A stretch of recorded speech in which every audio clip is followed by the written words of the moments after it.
राधा जी का तप्त कांचन गौरांगी तप्त कांचन गौरांगी राधे वृंदावनेश्वरी राधे वृंदावनेश्वरी वृषभानुसुते देवी वृषभानुसुते देवी प्रणमामि हरिप्रिये प्रणमामि हरिप्रिये। सर्वप्रथम दीक्षा गुरु पाद पद्म नित्य लीला प्रविष्ट ओम विष्णु पाद स्तोत्र श्री श्रीमद शीला भक्ति वेदांत शीला नारायण गोसाई महाराज जी के चरणों में अनंत कोटि दंड प्रणाम ज्ञापन करते हुए उनसे ऐसी कृपा की वांछा करता हूँ। तत्पश्चात नित्य लीला प्रविष्ट ओम विष्णु पाद स्तोत्र श्री श्रीमद शीला भक्ति वेदांत शीला स्वामी महाराज जी के चरणों में अनंत कोटि दंड प्रणाम ज्ञापन करते हुए उनसे भी ऐसी कृपा की वांछा करता हूँ। आप सब भक्तों को मेरा प्रणाम स्वीकार हो। हरे कृष्णा। तो कल हम लोगों ने सुना था किस प्रकार से जगन्नाथ मिश्र जो है वो अपनी लीला इस जगत से स्मरण करते हैं, फिर सची माता और केवल निमाई घर पे रह जाते हैं। बीच में एक और प्रसंग था। जगन्नाथ मिश्र जी ने आज एक सपना देखा और उस सपने को देखते ही सुबह सुबह भोर में उठ के वो हे गोविंद हे कृष्ण हे गोविंद हे कृष्ण उस स्वर से कृष्ण का नाम लेने लगे। तो सची माता डरी डरी आई कि हुआ क्या है, और वो बोल रहे हैं हे गोविंद निमाई रहू मोरे घरे, हे गोविंद निमाई रहू मोरे घरे, कि हे गोविंद ऐसी कृपा करो कि निमाई मेरे घर पे ही रहे, घर छोड़ के ना जाए। तो सची माता डर के पूछती है ऐसा क्या सपने में देख लिया जो आप ऐसे बार बोल रहे हो कि निमाई घर पे ही रहे, घर पे ही रहे। तो जगन्नाथ मिश्र माता को बताते हैं कि आज मैंने एक सपना देखा और वो बड़ा ही अद्भुत सपना था। जिसमें मैंने क्या देखा, अद्भुत सन्यासी वेश काहे न जाए, हासे नाचे कांदे कृष्ण बलिया सर्वदाय। कि मैंने देखा कि हमारा जो पुत्र है निमाई उसका बड़ा ही सुंदर सन्यासी वेश है, और इतना सुंदर सन्यासी वेश है जिसका वर्णन नहीं किया जा सकता। कोटि कोटि मानो सूर्य एक साथ चमक रहे हो, इतना तेजमय सन्यासी। और उसके पीछे पीछे क्या है, हजारों हजारों वैष्णव उसके पीछे पीछे चल रहे हैं, और सब लोग क्या बोल रहे हैं, कृष्ण कृष्ण बोल रहे हैं। यहाँ तक कि देखा, चतुर्मुख पंचमुख सहस्र बदन सबई गाय जय श्री शची नंदन। उसके पीछे ब्रह्मा जी चल रहे हैं, उसके पीछे शिव जी चल रहे हैं, सहस्र बदन शेषनाग भी चल रहे हैं, और सारी की सारी मंडली जय किसका दे रही है, जय शची नंदन जय शची नंदन जय शची नंदन गौर हरि। तो मैंने इस स्वप्न को देखा, और साथ ही साथ में क्या देखा कि निमाई के पीछे लाखों लाखों लोग जा रहे हैं, और ऐसा संकीर्तन हो रहा है कि जिस संकीर्तन की ध्वनि से पूरा का पूरा जो ब्रह्मांड है, पूरा ब्रह्मांड ही उस संकीर्तन की ध्वनि से डगमगा रहा है। महाप्रभु के समय जब संकीर्तन होता था, वो संकीर्तन की ध्वनि ऐसी थी कि ऊपर से लेकर नीचे पाताल तक सारे के सारे पूरे ब्रह्मांड जो है उस संकीर्तन की ध्वनि से पूरा का पूरा ब्रह्मांड जो है उससे, जैसे बाढ़ आती है तो हर जगह पानी आ जाता है ना, तो उस संकीर्तन की ध्वनि ऐसी थी कि पूरा का पूरा ब्रह्मांड उस कृष्ण प्रेम में डूब गया था। इसलिए बताते हैं कपाट आनीलो द्वारे देखिया शमन त्रास पाइया कपाट आनीलो द्वारे। जब महाप्रभु ने अपना संकीर्तन रास प्रकाशित किया तो जो यम लोक है, जो नरक लोक है, नरक लोक पूरा खाली हो गया था, और जो यमराज जी है उन्होंने अपने द्वार पे बड़े बड़े ताले मार के चाबी मार दी थी। बोले अब तो महाप्रभु की लीला चल रही है, यहाँ पे तो कोई आने वाला नहीं है, तुम सब भी जाओ और क्या करो, महाप्रभु के संकीर्तन में भाग लो। तो महाप्रभु की इस स्वप्न को जब इन्होंने देखा बहुत डर जाते हैं और यही प्रार्थना करते हैं कि कहीं मेरा ये वाला पुत्र सन्यास ना ले ले, क्योंकि एक पुत्र तो पहले ही सन्यास लेके जा चुका है। तो सची माता बोलती है कि अरे स्वप्न तुम्हें देखिला गोसाई, तुमने तो स्वप्न ही देखे, कौन सा असली में ऐसा हो रहा है। और अभी तो निमाई के पास और कुछ करा ही नहीं है, दिन रात तो वो पोथी में पड़ा रहता है, दिन रात पढ़ता रहता है, क्योंकि निमाई जब विद्या विलास की लीला कर रहे थे, उसको आगे सुनेंगे, वो दिन रात ही अपने पुस्तक को छोड़ते ही नहीं थे, दिन रात केवल पढ़ते ही रहते थे। तो सची माता बोलती है तो दिन रात ही पढ़ता रहता है, आप क्यों चिंता करते हो। उसके बाद कुछ ही दिनों में जगन्नाथ मिश्र जी ने अपनी विजय लीला करी, इस जगत से वो चले जाते हैं। सची माता बहुत क्रंदन करती हैं, केवल निमाई को देख के ही अपने प्राणों की रक्षा करती हैं। तब निमाई ने अपनी माता सची माता को एक बात बोली थी, ब्रह्म महेश्वर दुर्लभ लोक बोले ताहा आमी तुम्हारे आनी दियों के दे। कि जो ब्रह्मा जी और शिव जी को भी जो वस्तु प्राप्त नहीं होती, वो ऐसी वस्तु जिसके लिए ब्रह्मा जी और शिव जी भी याचना करते हैं, जो उनके लिए भी दुर्लभ है। हे माता, मैं तुझे वो वाला धन लाके दूंगा जो ब्रह्मा और शिव जी भी आज तक जिसको प्राप्त नहीं कर सके। तो यहाँ पे कौन से धन की बात कर रहे हैं? उस ब्रज प्रेम की, जो आगे अपनी लीला में चैतन्य महाप्रभु ब्रज प्रेम इस जगत में वितरण करेंगे। अब जो महाप्रभु है, अब केवल घर में सची माता रह गई और इनका जो घर है भारी दृष्टि से इनके पास ज्यादा धन नहीं था, घर में ज्यादा धन नहीं है, घर में धन का अभाव है। तो कभी अगर वो सची माता से कुछ भी वस्तु मांगते थे तो माता कैसे भी प्रयत्न करके इनको लाके दे दी थी। क्यों? क्योंकि पिता नहीं है, पिता का स्नेह मिला नहीं, तो मैं ही पिता का स्नेह भी इनका पूरा करूंगी। तो एक दिन इन्होंने सची माता से जब गंगा स्नान करने के लिए जाएंगे, उन्होंने क्या मांगा? उन्होंने बोला कि माता, मैं गंगा स्नान करने के लिए जा रहा हूँ, तो मुझे तेल और आम्ल की लाके दे दो, और उसके बाद मैं वहां पे गंगा जी की पूजा करूंगा, तो गंगा जी की पूजा के लिए एक माला और चंदन लाके दे दो। गंगा पूजा में जो वस्तु लगती है माला और चंदन। तो जैसी माँ ने बोला कि ठीक है, मैं अभी माला लाके देती हूँ, यानी कि माला भी घर पे नहीं है, बाहर से लेके आना पड़ेगा। तो जैसे ही निमाई ने ये सुना कि अभी माला मैं लाके देती हूँ, यानी कि माला घर पे नहीं है, तो निमाई को इतना क्रोध आया कि उन्होंने क्या किया, अपने घर में जितने भी बर्तन पड़े थे, बर्तनों के अंदर जो तेल पड़ा था, घी पड़ा था, जो और खाने की वस्तु थी, सारा का सारा तोड़ दिया। अपने घर के अंदर जितना भी सामान है, एक एक करके सारा सामान तोड़ डाला। उसके बाद जब देखा कि घर में कुछ सामान बचा ही नहीं है तोड़ने के लिए, जितने राशन वाशन था वो सब भी उठा के फेंक दिया। उसके बाद इतना क्रोध आया कि हाथ में लाठी ले ली, और लाठी लेके फिर अपने ही घर को तोड़ने के लिए बहुत प्रस्तुत हो गए कि मैं अपना घर भी तोड़ दूंगा।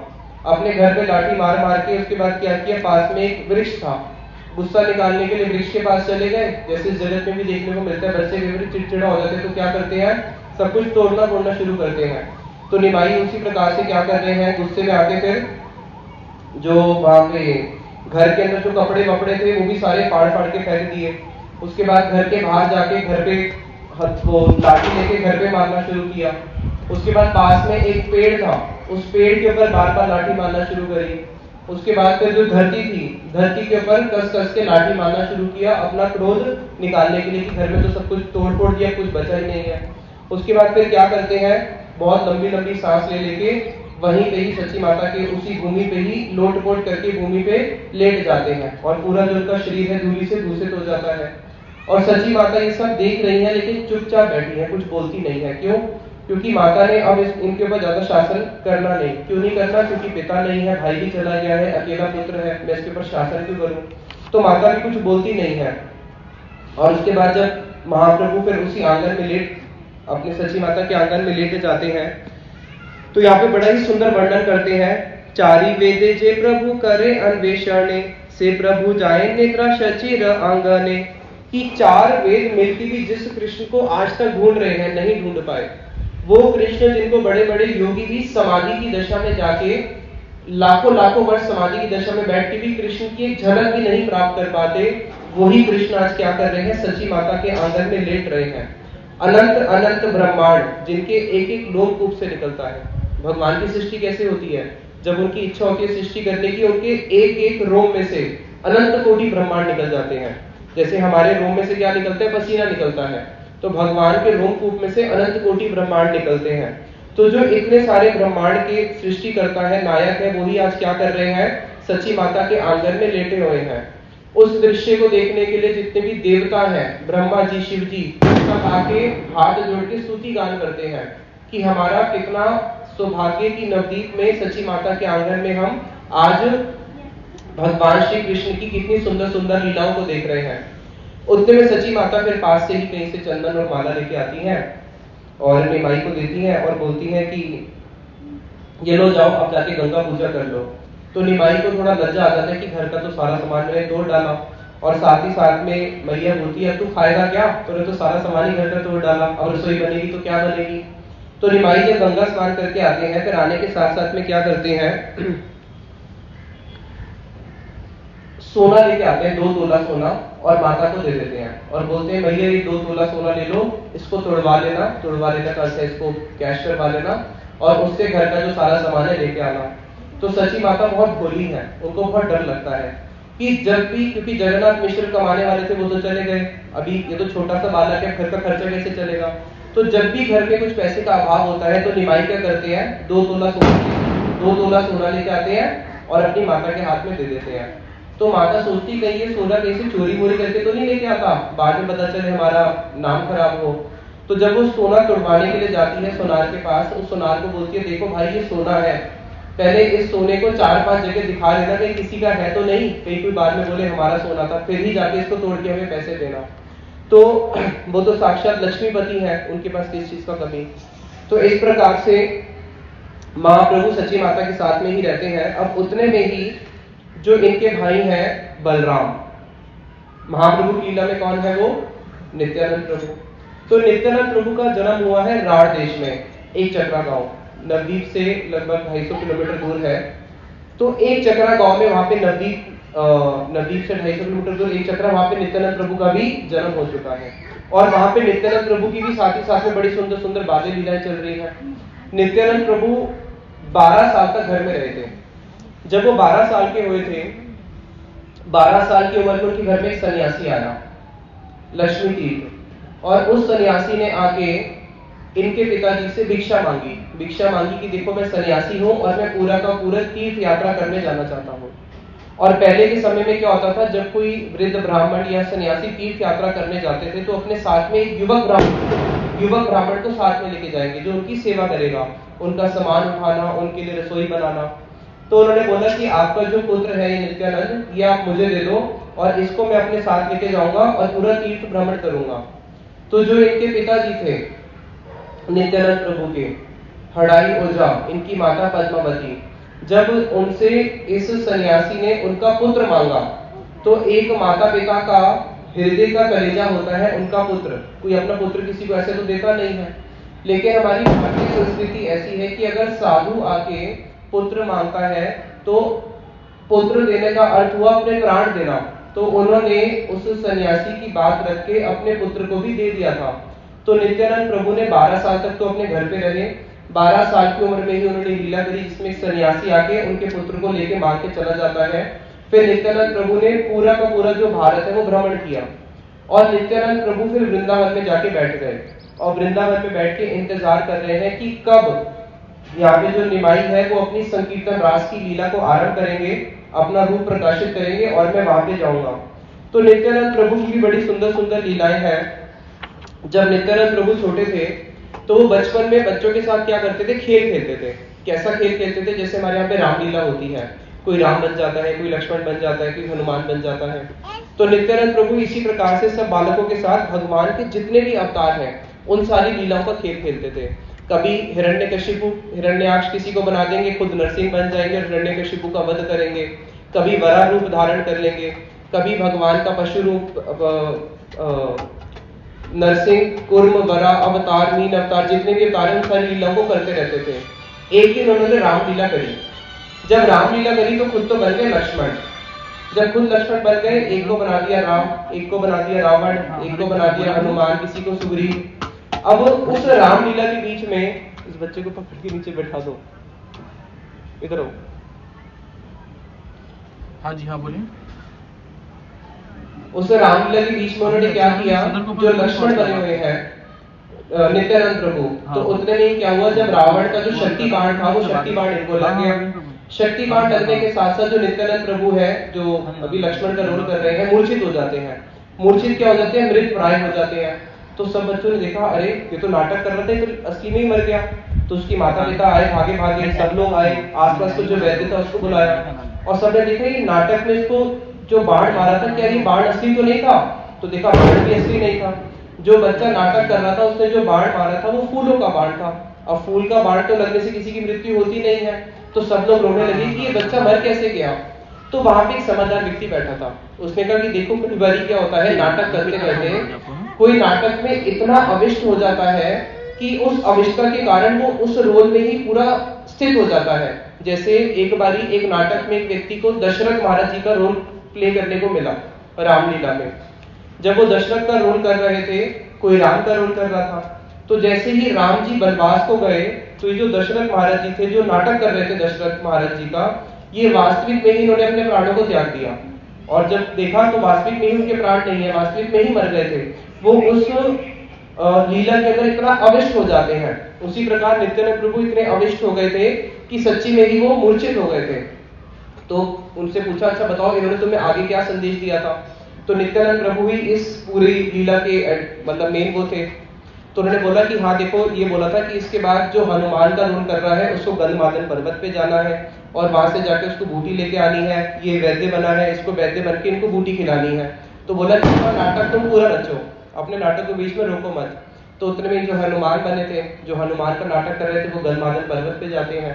रास्ते में एक बच्चा होता है जो सन्यासी का कपट वेश धारण करके बैठा होता है, उनको रोक देता है, नहीं नहीं अरे थोड़ा यहाँ पे स्नान करके जाओ। तो अब आपको बताइए पूरी लीला कि जैसे हनुमान जी स्नान करते हैं, नीचे एक मगर आके उनके चरण पकड़ लेता है। वो पूरी लीला का उन्होंने नाटक किया। फिर गंधमादन पर्वत से पूरा का पर्वत उठा के लेके आए, वैद्य आया और वो जो जड़ी बूटी थी, वो जड़ी बूटी नित्यानंद प्रभु के मुख में डाली। जैसे ही उनके मुख में डाली वो वापस जीवित हो गए और बोलने लगे, भैया श्री राम, भैया श्री राम। तो इस प्रकार से नित्यानंद प्रभु का बाल चरित्र होता है 12 साल तक। 12 साल के बाद नित्यानंद प्रभु भी चले जाते हैं तीर्थ भ्रमण के लिए। पूरा जितने भी तीर्थ हैं सबका भ्रमण करके इंतजार करते हैं कि कब प्रकाशित करेंगे महाप्रभु अपनी लीला। अभी महाप्रभु के बहुत सारे परिकर हैं जो एक एक करके सब इस जगत में प्रकट हो चुके हैं, लेकिन कोई भी अभी तक महाप्रभु स्वयं भगवान है इस चीज को कोई भी व्यक्त नहीं कर रहा। जैसे कल हम लोगों ने सुना था ना, महाप्रभु ने अष्टभुज रूप में दर्शन कराए उस विप्र ब्राह्मण को, लेकिन जिन जिन को भी महाप्रभु दर्शन दे भी रहे हैं अभी कोई भी व्यक्त नहीं कर रहा कि ये स्वयं भगवान है। और जितने भी भक्त हैं उन भक्तों के सामने भी महाप्रभु अपने स्वरूप को भी प्रकाशित नहीं कर रहे। सब लोग इंतजार कर रहे हैं कि कब महाप्रभु अपना संकीर्तन प्रारंभ करेंगे। उस समय जो नवदीप धाम था, नवदीप धाम विद्या का केंद्र था। पूरे भारत में जितने भी लोगों को अच्छी विद्या लेनी होती थी सब नवदीप जाते थे। जैसे आज आईआईटी है, आईआईटी में लोग कहां से नहीं आते, पूरे इंडिया के लोग आईआईटी दिल्ली में आते हैं, क्योंकि वो क्या है, इंडिया का सबसे रिप्यूटेड कॉलेज है। उसी प्रकार से नवदीप धाम विद्या का ऐसा केंद्र था कि पूरे भारत के सारे लोग विद्या लेने कहां पे आएंगे, नवदीप धाम में आएंगे। और महाप्रभु ने देखा कि मैंने इन सब लोगों को भक्त बनाना है, तो भक्त कैसे बनाऊं? पहले मैं भौतिक विद्या में पारंगत होऊंगा, भौतिक विद्या में सबसे ऊंची पोस्ट पे जाऊंगा, और जब सारे के सारे लोग मुझे मानना शुरू कर देंगे और जब मैं भक्ति करूंगा मुझे देख के फिर सारे लोग भक्ति करना शुरू कर देंगे। समझ में आ रही है? तो महाप्रभु अभी अपने संकीर्तन को प्रारंभ नहीं कर रहे, महाप्रभु केवल भौतिक विद्या ही पढ़ते जा रहे हैं। और भौतिक विद्या कैसे पढ़ रहे हैं, आगे इसमें बड़ा सुंदर वर्णन आता है कि महाप्रभु जब विद्या पढ़ते थे गंगादास पंडित से, तो महाप्रभु का जो नाम था निमाई, उनका नाम निमाई क्यों हुआ था? नीम के पेड़ के नीचे जन्म हुआ इसलिए हो गया निमाई। दूसरा कारण, 8 कन्याएं पहले मर चुकी थी, तो किसी स्त्री ने बोला देखो इसकी 8 कन्याएं तो पहले ही बहनें मर चुकी हैं, अब ये जो पुत्र है इसको एक ऐसा नाम दिया जाए जो यमराज को भी कड़वा लगना चाहिए। तो नीम तो कड़वा होता है इसलिए नाम दे दो निमाई। तो निमाई पढ़ाई में इतने पारंगत हो गए कि पूरे नवदीप में सब लोग उनको निमाई नहीं बोलते थे, उनको बोलते थे निमाई पंडित। क्या बोलते थे? निमाई पंडित। तो पूरे भारत में निमाई पंडित की ख्याति हो गई कि ये एक ऐसा निमाई पंडित है जिनके सामने कोई भी टिक नहीं सकता। अभी छोटे से बच्चे थे, पढ़ने के लिए आए थे, पढ़ने के लिए आने के साथ साथ ही अध्यापक बन गए। क्या कभी ऐसा जगत में देखने को मिलता है कि जो स्टूडेंट है वो ही अध्यापक बन जाए? और सारे अध्यापक भी इनसे पढ़ने के लिए आते हैं। एक ऐसा स्टूडेंट जिनके पास अध्यापक भी पढ़ने आते हैं, तो सोचो वो कैसे, कितना इंटेलिजेंट होंगे। तो वहां पे निमाई प्रभु ने क्या लीला किया, निमाई पंडित ने, अब जितने भी बच्चे हैं सब लोगों की इच्छा होती थी कि हम निमाई पंडित के पास जाके ही कुछ ना कुछ सीखें। तो जितने बच्चे थे एक एक करके सब निमाई पंडित के पास आने लगे और इनका बहुत बड़ा युद्ध बनने लगा, जिसके अंदर हजारों हजारों बच्चे निमाई पंडित के शिष्य बनते जा रहे हैं। अब उतने में ही कुछ ऐसे भक्त थे जो केवल भगवान की भक्ति करते थे लेकिन शास्त्रार्थ में कभी विश्वास नहीं रखते थे। तो ऐसे ही एक भक्त थे मुरारी गुप्त। मुरारी गुप्त कौन है? जो हनुमान जी हैं। हनुमान जी महाप्रभु की लीला में मुरारी गुप्त के नाम से आए हैं, मुरारी गुप्त। तो ये मुरारी गुप्त इनके पास गए, निमाई के पास, निमाई मुरारी गुप्त के पास गए और बोले कि मैं तुम्हारे साथ शास्त्रार्थ करूंगा। तो मुरारी गुप्त तो भगवान के भक्त हैं और भक्तों को शास्त्रार्थ करना अच्छा नहीं लगता, उनको केवल भगवान की भक्ति और दीनहीन रहना अच्छा लगता है। तो मुरारी गुप्त तो बोले कि भाई अब कैसे इससे अपना पकड़ा छुड़ाऊं, ये तो जब देखो सामने आ जाता है, क्योंकि वो एक एक करके सब बच्चों को पकड़ते थे और सबको परास्त करते थे। तो उन्होंने बोला कि देखो मुरारी गुप्त, मैं तुम्हारे से कुछ शास्त्रार्थ करूंगा, तुम्हें मेरे प्रश्नों के उत्तर देने हैं। और जितने भी प्रश्न पूछते सारे के सारे प्रश्न के उत्तर मुरारी गुप्त दे देते, क्योंकि वो भगवान है। तो इन दोनों के बीच में जब भी शास्त्रार्थ होता था, ना तो कोई हारता ना कोई जीतता। तो मुरारी गुप्त समझ गए कि ये कोई आम बालक तो हो नहीं सकता, ये साक्षात कोई ना कोई नारायण का ही अंश है। तो क्यों ना ये भगवान का भक्त बन जाए। अगर ये भगवान का भक्त बन जाए तो कितना अच्छा होगा, इसके सारे शिष्य भी भगवान का भक्त बन जाएंगे। जैसे हमारे गुरुदेव जब चाइना में गए थे तो वहां पे एक बुद्धिस्ट फॉलोअर था। जब वो गुरुदेव का शिष्य बना तो उसके कितने सारे 100-200 शिष्य थे, वो सब गुरुदेव के डिवोटीज बन गए। तो उसी प्रकार से मुरारी गुप्त जी बार बार चिंता करते हैं कि किसी प्रकार से ये भक्त बन जाए। तो वहां पे जितने भी भक्त थे वो सब लोग निमाई को बार बार बोलते थे कि निमाई तुम इतने विद्वान हो, तुम्हारा मेधा शक्ति इतना तीव्र है, तुम क्यों इस व्याकरण में पड़े रहते हो, क्यों नहीं भगवान का भजन करते, अपना इतना अनमोल मनुष्य जीवन क्यों तुम व्याकरण के पीछे गवाते हो, भगवान का भजन करो। और सारी विद्या का सार क्या है, सारी विद्या का सार ही क्या है, भगवान कृष्ण का भजन करना। तो निमाई बार बार बोलते थे कि अगर तुम वैष्णव मेरे ऊपर कृपा करोगे तभी तो मेरी भक्ति हो सकती है, तुम वैष्णव सब मेरे ऊपर कृपा करो। तो इस प्रकार से महाप्रभु का वहां पे ये भक्तों के संग में यही वाला लीला चलता रहा, विद्या वाला। एक दिन एक दिग्विजयी, दिग्विजय किसको बोलते हैं, जो चारों दिशाओं में विजय प्राप्त कर चुका है, इसको बोलते हैं दिग्विजयी। तो एक दिग्विजयी पंडित जो कश्मीर से चला हुआ आया, कश्मीर का रहने वाला, कश्मीर से होते हुए दिल्ली होते हुए वाराणसी होते हुए हरिद्वार होते हुए ऋषिकेश के सारे तीर्थों में होते हुए पहुंचा बंगाल में। जब वो बंगाल में पहुंचा, कश्मीर से लेकर बंगाल तक का जितना भी राज्य है, सारे राज्यों से वो दिग्विजयी होते हुए आया। और जिस जिस राज्य से वो जीतेगा शास्त्रार्थ में, वहां पे उसको सोना मिलेगा, हाथी मिलेंगे, घोड़े मिलेंगे, कुछ सेवक मिलेंगे।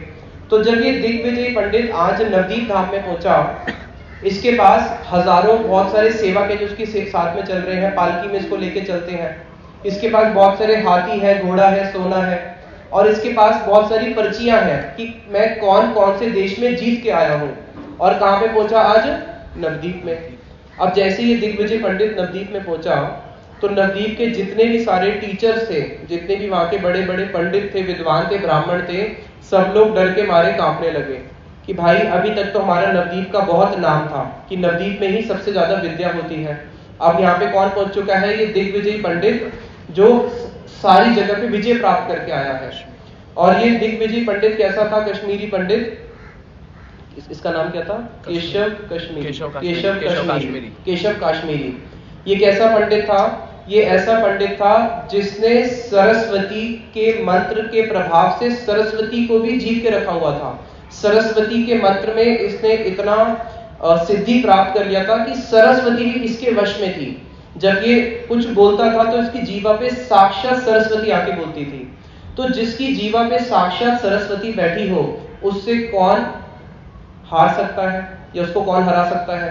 तो उसके सामने भी कोई आ नहीं सकता। तो सारे लोग डर डर के कांपने लगे कि भाई इसके सामने जाए तो जाए कौन। अब उस समय सारे लोग क्या बोलते थे कि मैं सबसे बड़ा पंडित हूं, मैं सबसे बड़ा विद्वान हूं। और जितने भी टीचर्स थे, अब कोई भी सामने जाता नहीं है।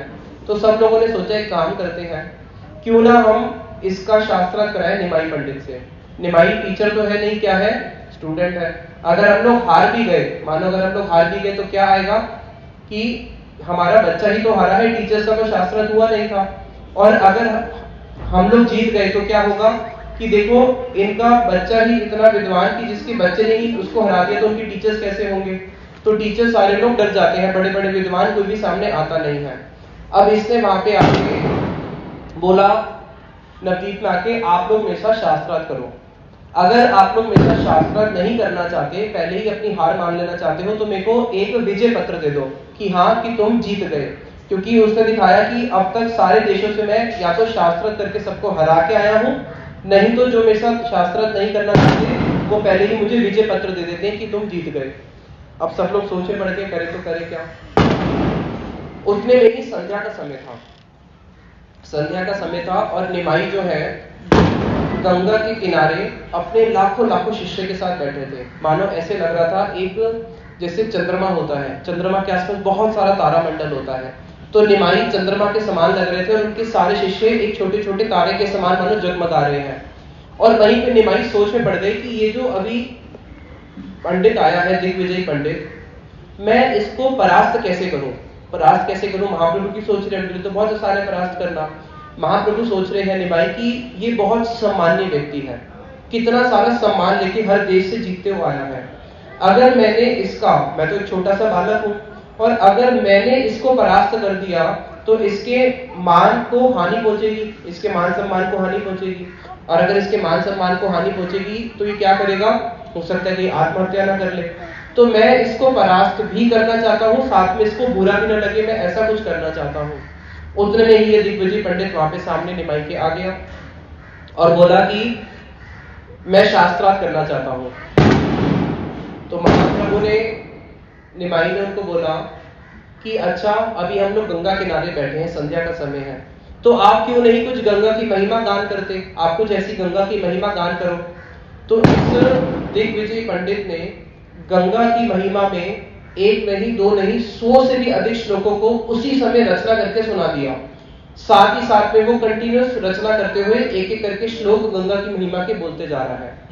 और इसकी वाणी ऐसी थी, क्योंकि इसमें साक्षात सरस्वती है, इसकी वाणी को कोई समझ ही नहीं सकता, इसका अर्थ ही कोई समझ नहीं सकता, इसका इतना विद्वान। अब वो ठीक बोल रहे गलत बोल रहे तो तब पता चलेगा ना, जब समझ में आए कि वो बोल क्या रहा है। जैसे हमारे शिला भक्ति सिद्धांत सरस्वती ठाकुर प्रभुपाद जी थे, या गुरु परंपरा में है ना भक्ति सिद्धांत सरस्वती ठाकुर प्रभुपाद। एक बार ये बनारस हिंदू यूनिवर्सिटी में गए थे, बनारस हिंदू यूनिवर्सिटी में इनका लेक्चर था, इन्होंने लेक्चर दिया और वहां पे बड़े बड़े अंग्रेज आए हुए थे और सारे इनका लेक्चर सुन के बार बार ताली मारी जा रही है। 45 मिनट लेक्चर चला, 45 मिनट लगातार ताली बजती जा रही है। लेक्चर के बाद उन्होंने पूछा कि आपको ऐसा क्या अच्छा लगा जिसको सुन के आप ताली मार रहे थे। तो सब लोगों ने बोला हमें ये अच्छा लगा कि ये जो अंग्रेजी बोल रहे हैं, हम लोग अंग्रेज लोग हैं, हम अंग्रेज लोग इनकी अंग्रेजी नहीं समझ पा रहे, हम तो इसलिए बार बार ताली मारते जा रहे हैं। इनकी इंग्लिश इतनी हाई फाई थी कि आज के अंग्रेज भी इनकी इंग्लिश नहीं समझ सकते। तो उसी प्रकार से जो दिग्विजय पंडित है, इसका ऐसा पांडित्य था कि इसके एक एक जो ये महिमा गान कर रहे हैं गंगा की, उसमें इतने सुंदर सुंदर शब्द अलंकार है कि जिसका अर्थ कोई समझ ही नहीं पा रहा, और सब लोगों की आंखें बस फटी जा रही है कि भाई ये बोल क्या रहा है, ऐसा तो हमने कभी देखा नहीं। और सब लोग जान रहे हैं कि साक्षात सरस्वती इसकी जीवा में बैठी है। अब उतने में निमाई ने जो इसके इतने सारे श्लोक बोले, निमाई ने एक श्लोक बीच में से पकड़ लिया और बोले कि इस श्लोक का दोष और इस श्लोक के गुण बताओ। तो इसने बोला कि मेरी जो रचना होती है इसमें तो कोई दोष होता ही नहीं, इसमें तो केवल गुण ही गुण होते हैं। तो निमाई बोले कि नहीं, तुम्हारे इसमें दोष है। तो निमाई ने, इसने जो गंगा की महिमा गान करी थी उसमें से बीच में से एक श्लोक पकड़ के उसमें से इसको दोष दिखा दिए। जब इसको दोष दिखा दिए तो जो दिग्विजय पंडित था उसी समय इसको तो पूरा लज्जा आ गया। तो महाप्रभु ने बोला कुछ नहीं होता, अभी तो रात्रि का समय है, आप लोग घर जाइए, घर पे जाके विचार कीजिए, कल हम पुनः मिलेंगे, फिर इसके ऊपर हम विचार करेंगे। उतने में जब ये रात को घर पे गया तो इसने सरस्वती का आवाहन किया और सरस्वती को बोला कि अरे सरस्वती देवी, अगर आपने मुझे परास्त ही कराना था तो किसी ज्योतिष शास्त्र से या किसी बड़े विद्वान से या किसी बड़े वयस्क ब्राह्मण से मेरे को परास्त कराते। आपने मुझे परास्त भी कराया तो किससे कराया, एक छोटे से बालक से आज मुझे परास्त करा दिया। तो साथ ही साथ में सरस्वती आके बोलती है, अरे वो बालक नहीं, वो ब्रह्मा शिव जी का भी पिता है, वो सबके पिता है, पूरे जगत के पिता है, और मेरे तो वो साक्षात पति है, और मैं अपने पति के सामने किस प्रकार से आ सकती हूँ, इसलिए आज मैं तुम्हारी जीवा पे आके नहीं बैठी थी। और तुझे पता है वो कौन है, वो साक्षात भगवान कृष्ण है, और तेरा परम सौभाग्य कि आज देखो उनके दर्शन हुए हैं, जिनके दर्शन की कामना बड़े बड़े योगी मुनि भी करते हैं। आज देखो उनके दर्शन हुए, उनके चरणों में जाके तू नतमस्तक हो जाओ। तो ये जो दिग्विजय पंडित था, इसको सरस्वती जी ने वहां पे एक बात बोली कि विद्या का फल क्या है। विद्या किसको कहते हैं बताओ, विद्या की डेफिनेशन पता है किसी को, विद्या किसको कहते हैं, कौन बताएगा। बंध मोक्ष विद्या। विद्या का अर्थ होता है जो ये बताती है कि क्या बंधन है और क्या मुक्ति है, जो हमें ये बताती है कि मैं ऐसा कौन सा कार्य करूं जिससे मेरा बंधन छूट जाएगा, या मैं ऐसा कौन सा कार्य करूं जिससे मैं मुक्त हो जाऊंगा, जो इस दोनों के बीच में डिफरेंशिएट बताती है, जिसको हम लोग साधारण शब्द में बोलते हैं पाप और पुण्य। बोलते हैं ना कि तुझे इतना भी नहीं पता ये पाप है, तुझे इतना भी नहीं पता ये पुण्य है। तो विद्या का अर्थ वो होता है जो हमें ये बताती है कि क्या सही है क्या गलत है, ऐसा कौन सा कार्य है जिसको करने से मेरा मंगल होगा और ऐसा कौन सा कार्य है जिसको करने से मेरा अमंगल होगा, उसको बोलते हैं विद्या। तो वास्तविक विद्या का सार क्या है? वेदेश सर्वे अहम एक वेद्यो। भगवत गीता में भगवान कृष्ण कहते हैं सारी विद्या का सार है मुझे जानना। भगवान को जानना ही सारी विद्या का सार है। वास्तविक विद्या उसी की सफल है जिसको कृष्ण के चरणों में भक्ति होती है। जिसका कृष्ण के चरणों में भक्ति नहीं हुआ उसको विद्या नहीं बोलते। हमारे श्री भक्ति विनोद ठाकुर जी एक कीर्तन है, उसमें लिखते हैं दो प्रकार की विद्या होती है, एक होती है जड़ विद्या, एक होती है शुद्ध सरस्वती, शुद्ध विद्या। जड़ विद्या किसको कहते हैं? जो हम क्लास में फिजिक्स केमिस्ट्री बायो ये सब पढ़ते हैं। जब हम स्कूल में पढ़ने के लिए जाते हैं, कभी अगर कोई किताब हमारे पैर से टच हो जाती है तो हम क्या करते हैं? साथ साथ में उसको उठाते हैं, मस्तक से चूमते हैं। स्कूल में करते थे ना ऐसा। लेकिन श्रीला भक्ति विनोद ठाकुर जी बोलते हैं जो जड़ विद्या है, जड़ विद्या को मैं पादाघात करता हूँ, यानी कि मेरे सामने अगर जड़ विद्या आती है तो मैं उसको लात मार देता हूँ, लेकिन जो शुद्ध विद्या है उसका ही मैं सम्मान करता हूँ। इसको अच्छे से समझना, जड़ विद्या और शुद्ध विद्या। जड़ विद्या क्या करती है? जड़ विद्या जत माया वैभव तुम्हार भजने बाधा, मोह जन्य अनित्य संसारे जीव के गले गधा। जड़ विद्या इस जगत में जीव को गधा बना देती है। गधा क्या करता है? बहुत मेहनत करता है। किस लिए करता है? गधा इतनी मेहनत किस लिए करता है? घास खाने के लिए, 2 वक्त की घास। अगर गधा मेहनत नहीं भी करे तब भी उसको घास मिल जाएगी, नहीं मिल जाएगी? 2 वक्त की घास तो उसको तब भी मिल जाएगी, लेकिन वो इतनी मेहनत करता है केवल 2 वक्त की घास खाने के लिए। तो उसी प्रकार से जड़ विद्या क्या करती है? माया का वैभव है। माया का वैभव कैसे है कि मैंने पीएचडी किया हुआ है, मैं डॉक्टरेट हूँ, मैं एमबीबीएस हूँ, और उसके बाद क्या करती है? मोह जन्य अनित्य संसार है। ये जो संसार है ये अनित्य है। आज हम लोग हैं, कल हम लोग नहीं है। और 2 साल में हमने देख लिया कोविड के समय कितने लोग जाते गए, कुछ भरोसा ही नहीं है। तो इस अनित्य संसार के अंदर वो हमारे हृदय के अंदर एक मोह उत्पन्न कर देती है कि मैं इस उपाधि से युक्त हूँ, मैं इंजीनियर हूँ, मैं साइंटिस्ट हूँ, मैं डॉक्टर हूँ, मैं टीचर हूँ, और उसी कार्य को मैं पूरा जीवन करते रहता हूँ। उसी कार्य को पूरा जीवन करते करते करते गधे की तरह खाना क्या है? 2 वक्त की रोटी खानी है, 2 जोड़ी कपड़े पहनने हैं, और भगवान से हमें अलग कर देती है। तो जो विद्या हमें भगवान से अलग करती है उसको बोलते हैं जड़ विद्या, और जो भगवान के पास लेके जाती है उसको बोलते हैं शुद्ध विद्या, शुद्ध सरस्वती। तो वास्तविक विद्या का सार क्या है? विद्या का सार ही यही है कृष्ण के चरणों में रति और मति होना। अगर बहुत पढ़ने के बाद भी किसी की भगवान कृष्ण के चरणों में रति और मति नहीं हुई तो उसकी विद्या किसी काम की नहीं है। वो विद्या नहीं, वो अविद्या ही कहलाती है।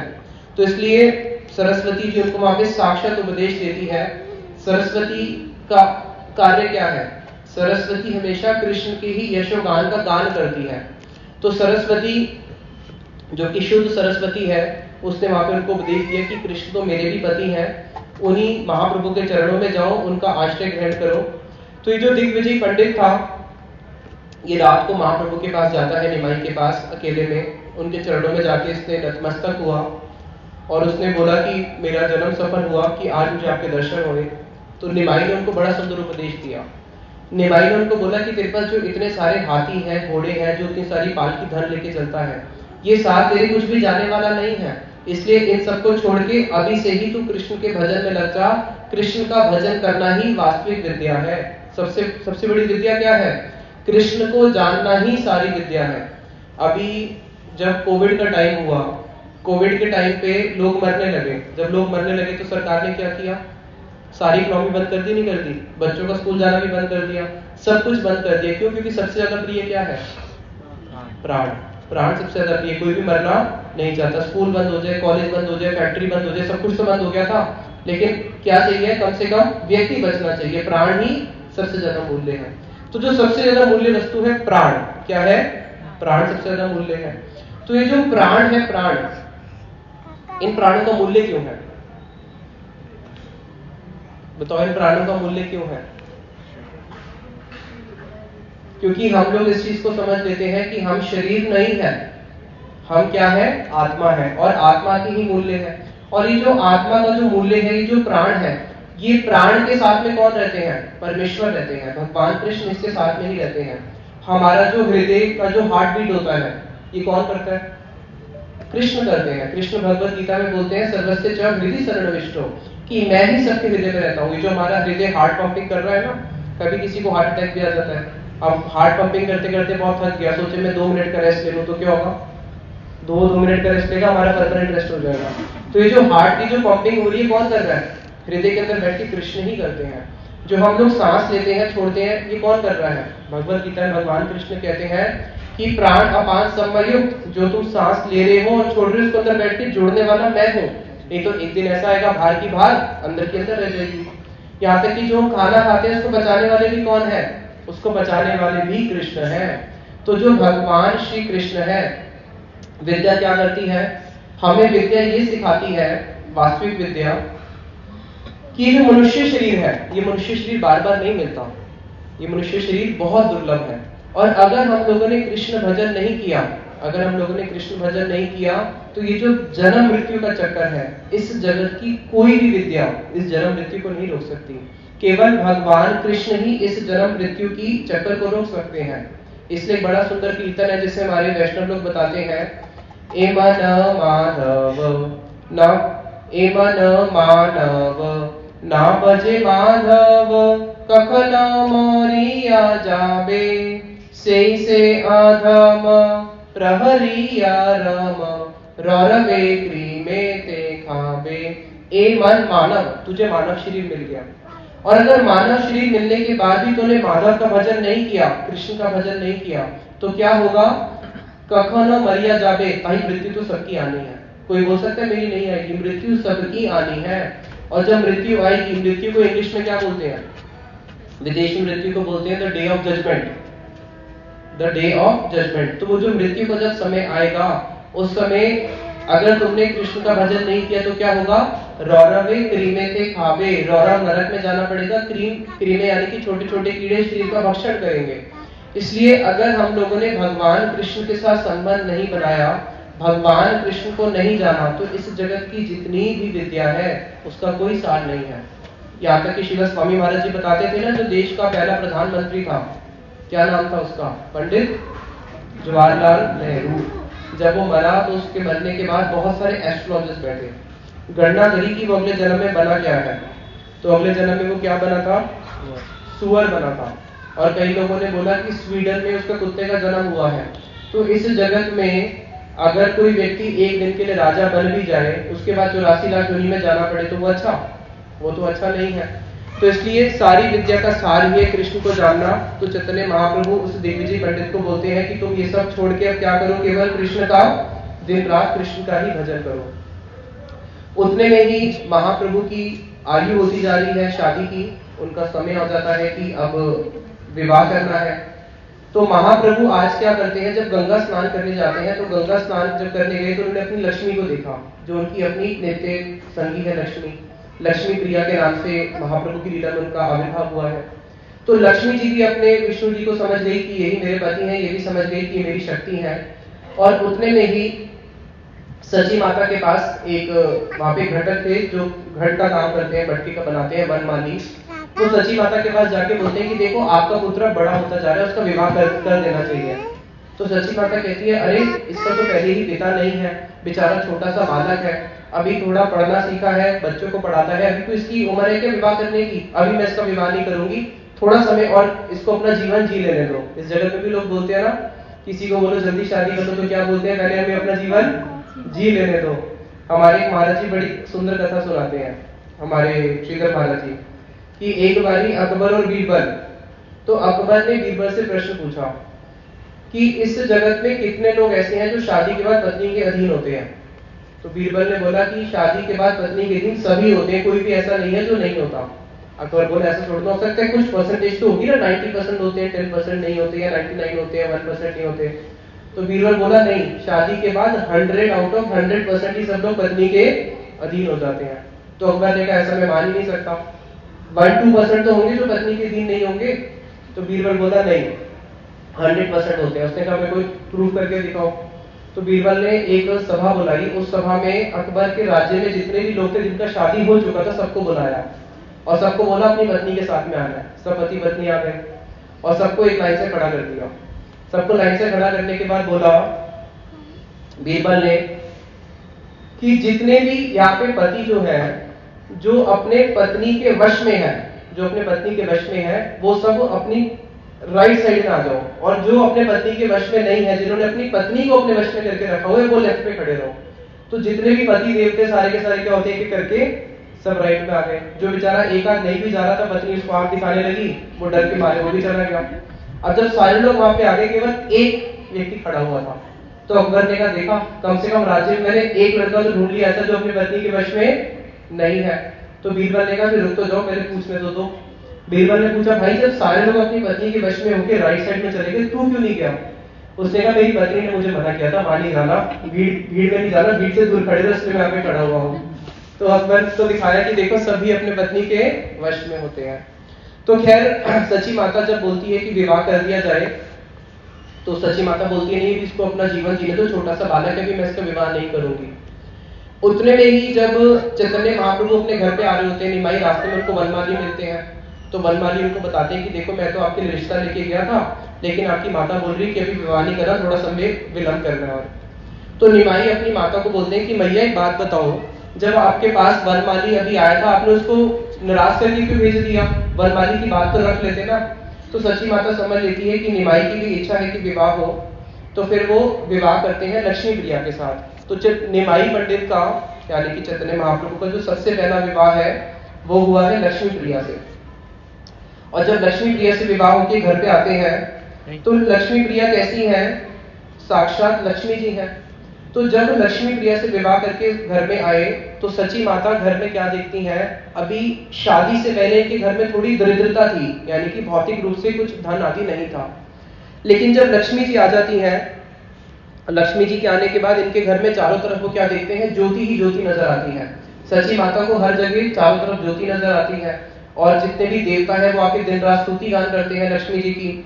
तो वहां पे लक्ष्मी जी का और इनका आपस में विवाह होता है और लक्ष्मी प्रिया पूरे तन मन धन से दिन रात सची माता की ही सेवा करती रहती हैं। और इतने में जो निमाई है, निमाई अपने बच्चों को पढ़ाना उनका वही है कि वो बच्चों को पढ़ाते हैं। अब एक दिन वो बंग देश की यात्रा में जाएंगे। बंग देश किसको बोलते हैं? बांग्लादेश। और अपने साथ अपने सारे शिष्यों को लेके बांग्लादेश में जाते हैं। और जब निमाई बांग्लादेश पहुंचे अपने सारे शिष्यों को लेके, तो बांग्लादेश में जितने भी वहां के विद्यार्थी थे, जितने भी वहां के और टीचर्स थे, सब लोग इनके पास आ जाते हैं पढ़ने के लिए, क्योंकि पूरे भारत में दिग्विजय पंडित को तो जीत लिया था। पूरे भारत में नाम हो चुका था कि निमाई पंडित सबसे बड़ा विद्वान है भारत का। तो जब ये बांग्लादेश में पहुंचे तो बांग्लादेश के जितने भी बच्चे थे वो सब इनके पास पढ़ने के लिए आए। वहां पे प्राय 2 महीने ये रुके और उस 2 महीने के अंदर इन्होंने बच्चों को इतना कुछ सिखा दिया जो बच्चे 20 साल में नहीं सीख सकते, 2 महीने में ही। इसलिए निमाई पंडित का सबका नाम ऐसा हो गया था कि निमाई पंडित के जो शिष्य हैं वो सारे के शिष्य उनके पास जो जाते हैं वो 1-1, 2-2 महीने के अंदर ही पंडित बन जाते हैं। नहीं तो ये जो पंडित बनने का कोर्स होता है, ये जो शास्त्रों का कोर्स है, 5 साल 10 साल 15 साल लगते हैं। अब वहां पे जब बंगाल में महाप्रभु बांग्लादेश में गए और वहां पे जाके वो बच्चों को पढ़ा रहे हैं 2 महीने के लिए, उतने में जो लक्ष्मी प्रिया थी, लक्ष्मी प्रिया जी से वीर्य सहन नहीं हुआ। लक्ष्मी प्रिया निमाई का वीर्य नहीं सहन कर पाई और निमाई के ही वीर्य के अंदर उन्होंने क्या किया? अपने प्राणों को त्याग दिया।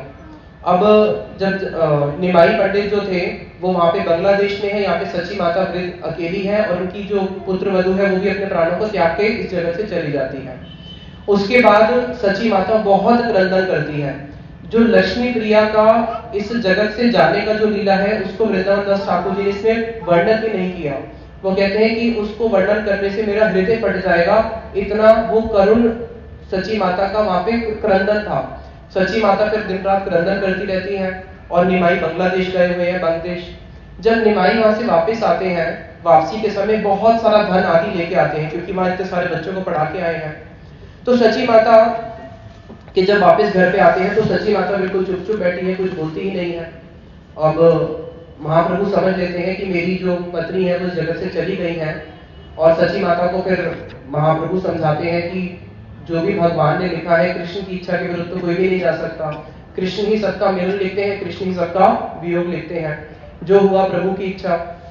अब महाप्रभु जब वापस घर पे आ गए हैं, अब एक दिन क्या होता है, चैतन्य महाप्रभु, क्योंकि चैतन्य महाप्रभु स्वयं भगवान है, और उस समय के जो लोग थे, उस समय जो नवद्वीप के जितने भी लोग थे, वो सब लोग निमाई को अपना एक आदर्श मानते हैं कि हाँ, मेरा तो आदर्श है निमाई, निमाई जैसा पंडित तो पूरे जगत में कोई नहीं है। अब उतने में महाप्रभु ने क्या करा, महाप्रभु ने अपने संकीर्तन को भी प्रकाशित करना है। अभी तक उन्होंने प्रकाशित नहीं करा कि वो इस जगत में किस लिए आए हैं। केवल वो विद्या में पारंगत होते होते निमाई पंडित पूरे भारत में, पकड़ लो बच्चे को बैठा लेना, पूरे नवद्वीप के अंदर, पूरे भारत में ये हो चुका है कि निमाई पंडित सबसे बड़े पंडित हैं। और सब लोगों का इच्छा होता था कि कब हम निमाई पंडित के पास जाके उनसे कुछ व्याकरण सीखेंगे। अब निमाई पंडित का कैसा वो था, निमाई पंडित क्या करते हैं, इनको जो भी वस्तु मिलती है, जहाँ पे भी जाते हैं बच्चों को पढ़ाने के लिए, जो भी इनको धन मिलता है, तो भगवान है, भगवान तो कभी किसी की दरिद्रता देख नहीं सकते। तो नवद्वीप में जो भी इनके पास आता, कोई गरीब आता, कोई अतिथि आता, कोई साधु आता, कोई ब्राह्मण आता, सबकी दिन रात सेवा करते रहते हैं। तो महाप्रभु जब गृहस्थ आश्रम में थे, उन्होंने एक आदर्श दिखाया कि कैसे हमें अतिथि की सेवा करनी चाहिए। घर में ज्यादा धन नहीं होने पर भी, अगर मानो कभी 50 सन्यासी आ गए, तो सची माता को बोलेंगे 50 सन्यासियों की रसोई बनानी है, 50 सन्यासी आए हैं। और सची माता के घर में कुछ नहीं होने पर भी जैसी वो 50 सन्यासियों की रसोई बनाना शुरू करेगी, सारा सामान अपने आप ही पहुंच जाता था। तो महाप्रभु ने वहां पे जितने भी नवद्वीप वासी थे, उन सबके हृदय को जीत लिया, इस प्रकार से सेवा करते हुए और अपनी विद्या का विलास करते हुए। अब एक दिन महाप्रभु नगर भ्रमण में निकले। जब नगर भ्रमण में निकले तो एक ऐसे दर्जी के पास पहुंचे जो बड़े सुंदर सुंदर कपड़े बनाता है, अपने शिष्यों को लेके। बोले कि मुझे एक अच्छा सा वस्त्र बना के दो, लेकिन मेरे पास पैसे नहीं है आपको देने के लिए। तो बोले कुछ नहीं होता गोसाई, पैसे तुम आपसे बाद में ले लेंगे, नहीं भी दोगे तो चलेगा, मैं आपकी सेवा करूंगा। बड़े सुंदर उसको कपड़े बना के दिए। उसके बाद एक फूल वाले के पास चले गए जो बड़ी सुंदर सुंदर फूलों की माला बनाता है। बोले मेरे को एक फूलों की माला बना के दो, लेकिन मेरे पास पैसे नहीं है। बोले कुछ नहीं होता गोसाई, पैसे हम कभी बाद में ले लेंगे, नहीं भी दोगे तो कोई दिक्कत नहीं, मेरी तरफ से फूलों की भेंट तुम ले लो। फिर उसके पास गए जो चंदन का काम करता है, बोले मुझे चंदन दो। किसी के पास चले गए जो पान बनाते हैं, मुझे पान दो। किसी के पास चले गए शंख वाले के पास, मुझे शंख दो। जिसके पास भी जाते हैं सबके हृदय को जीतते जीतते उन्होंने सबके हृदय को जीत लिया। अब समय आ रहा है कि महाप्रभु ने अपनी संकीर्तन की लीला को प्रकाशित करना है। अब उतने में ही क्या हुआ, जितना भी जो बंगाल था, उस समय बंगाल मुसलमान शासन के उसमें था, सारे मुसलमानों का ही शासन था। जो वहां का नवाब था वो मुसलमान था। और नवाब ने क्या किया हुआ था, जैसे हमारे यहाँ पे होता है ना, एक सीएम होता है, फिर हर जगह पे एक कलेक्टर होता है, तो उसी प्रकार का जो पूरा यहाँ का राजा था वो तो एक नवाब हुसैन पूरा का पूरा मुसलमान। और उसने जितने भी काजी रखे हुए थे, काजी का अर्थ हो गया समझ लो जो कलेक्टर होते हैं, जो एक एक एरिया के छोटे छोटे कलेक्टर होते हैं, सारे के सारे जो बंगाल के जितने स्थान थे, उन सारे के जो काजी थे वो सारे के सारे काजी भी कौन थे, सारे मुसलमान थे। तो उस समय सब लोग मुसलमान के शासन में ही रहते थे। उसी मुसलमान के शासन में एक मुस्लिम भक्त थे जिनका नाम था हरिदास ठाकुर। क्या नाम था? हरिदास ठाकुर। तो महाप्रभु की लीला में महाप्रभु के बहुत सारे भक्त हैं।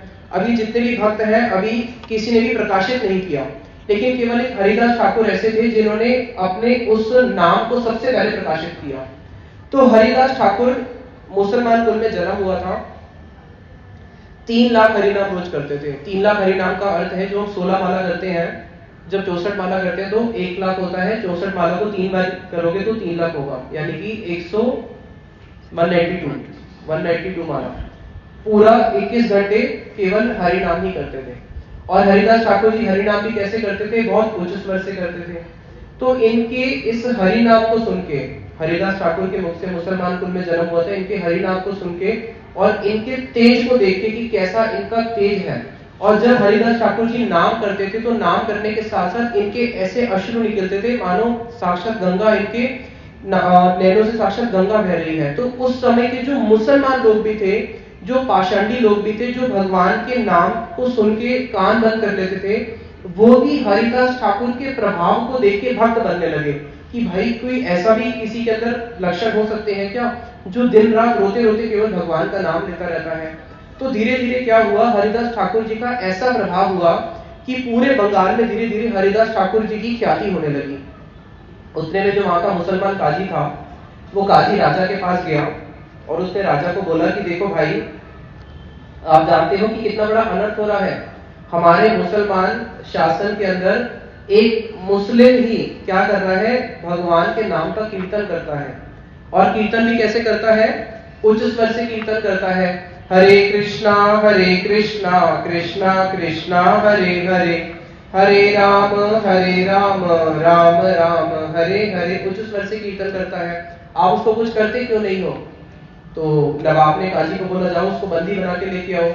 तो काजी जो है हरिदास ठाकुर जी को बंदी बना के लेके आए। जब हरिदास ठाकुर जी को बंदी बना के लेके आए, तो वहां पे जितने भी ऑलरेडी बंदी गृह के अंदर जितने भी कैदी थे, वो सारे कैदी बड़े प्रसन्न हो गए। वो कैदी क्यों प्रसन्न हो गए कि भाई नाम आचार्य हरिदास ठाकुर को लेके आ रहे, जो इतने बड़े संत हैं, हम लोग पता नहीं कितने सालों से इस कैद के अंदर है, कब हमें साधु संग होता या नहीं होता, हमारा तो जीवन ऐसे ही व्यर्थ जा रहा था। अब जब इतना बड़ा साधु अगर जेल में आएगा तो उसके प्रभाव से क्या होगा, हम लोग भी मुक्त हो जाएंगे। तो जितने भी कैदी हैं मन ही मन में प्रसन्न हो गए। और इन कैदियों ने जब इनको देखा, इन कैदियों ने जब हरिदास ठाकुर जी को देखा, और हरिदास ठाकुर जी जब मुख से हरे कृष्ण महामंत्र कर रहे थे, उसको देख के जितने भी कैदी थे उनके मन के अंदर भी कृष्ण भक्ति की भावना जाग गई। उनके मन में भी जागा कि हम भी इसकी तरह कृष्ण महामंत्र लेंगे और हम भी कृष्ण भक्ति करेंगे। तो उन कैदियों को देखते ही हरिदास ठाकुर जी ने उनको एक आशीर्वाद दिया। क्या आशीर्वाद दिया? मंद आशीर्वाद। उनको आशीर्वाद दिया, कृष्णेर प्रसाद हरिदास महाशय यवनिर की दाए कार्य न भय। कि जब हरिदास ठाकुर जी को वहां पे लेके गए, तो हरिदास ठाकुर जी का नाम में इतना निष्ठा था कि हरिदास ठाकुर जी काल से भी नहीं डरते थे। काल किसको बोलते हैं? मृत्यु को। तो जो मृत्यु से भी नहीं डरता, तो क्या वो मुसलमान के राजा से डरेगा? उनको देख के हरिदास ठाकुर जी ने मन ही मन उनको आशीर्वाद दिया उन कैदियों को कि जैसी तुम्हारी अभी स्थिति है वैसी ही तुम्हारी स्थिति बनी रहे। तो जितने भी कैदी थे अभी तो मन ही मन बड़े खुश हो रहे थे कि हमें एक साधु के दर्शन हुए हैं, हमारा मन भी कृष्ण भक्ति का कर रहा है। लेकिन जब उन्होंने हरिदास ठाकुर जी के इस आशीर्वाद को सुना कि जैसे हम हैं वैसे ही बने रहे, तो सारे कैदी जो है एक दूसरे को देखने लगे कि अरे हम तो इसको साधु समझ रहे थे और हम सोच रहे थे कि हमें यहाँ से मुक्त करेगा, लेकिन इसने हमें क्या आशीर्वाद दिया है, जैसे तुम हो वैसे ही बने रहो। इसका मतलब हम लोग अभी कैदी और हम कैदी ही बने रहे क्या? तो सारे कैदी आपस में विचार करने लगे कि ये हमारा मंगल चाहते हैं या अमंगल चाहते हैं।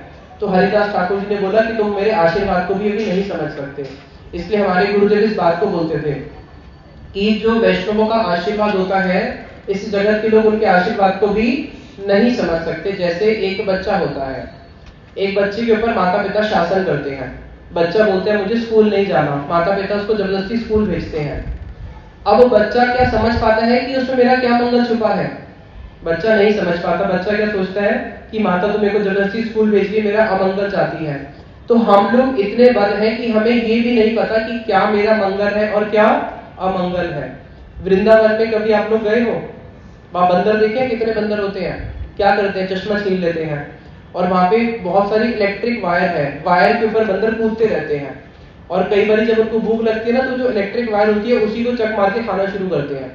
और इसलिए वृंदावन में रोज 10-15 बंदर केवल चिपक के ही मर जाते हैं करंट से।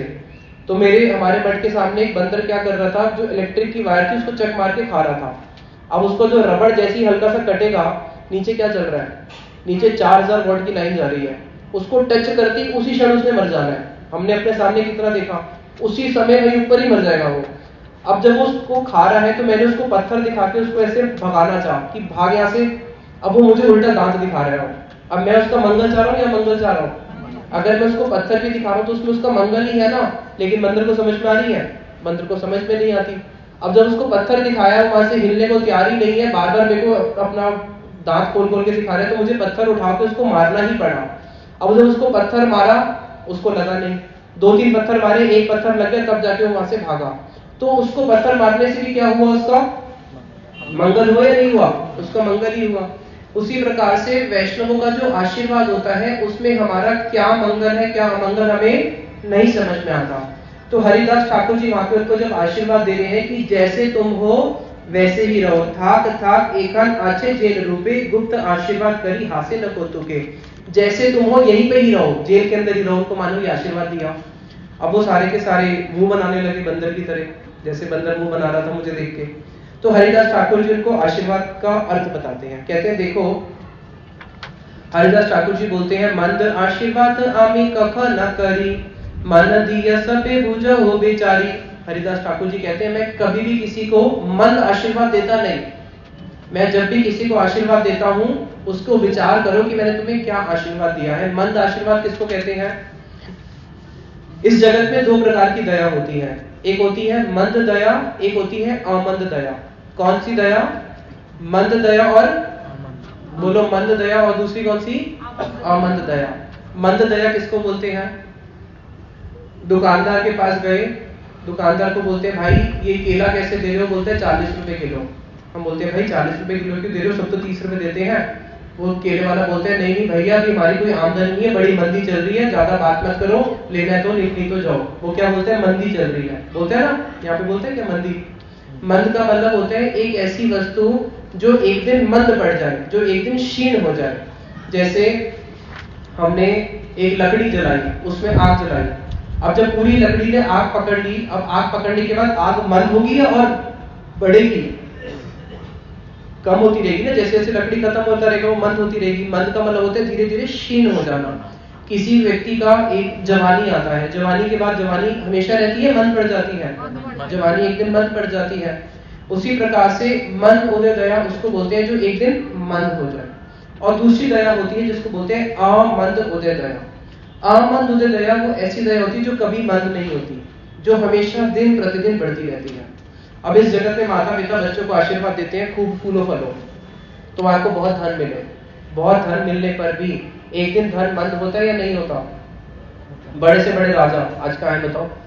कितने बड़े बड़े राजा इतिहास में हुए, अकबर हुआ, शूरसेन हुए, कितने राजा हुए, आज कोई है क्या? कोई राजा नहीं है। रावण के पास इतना धनताज है? नहीं है। इस जगत की कोई भी ऐसी वस्तु है क्या जो कभी मंद नहीं पड़ती? बताओ। धन एक दिन मंद पड़ जाता है। हम किसी को बोलते हैं तुम बहुत सुंदर हो जाओ, बच्चा बड़े होकर सुंदर भी हो जाए बुढ़ापे में, वो सुंदरता भी एक दिन मंद पड़ जाती है।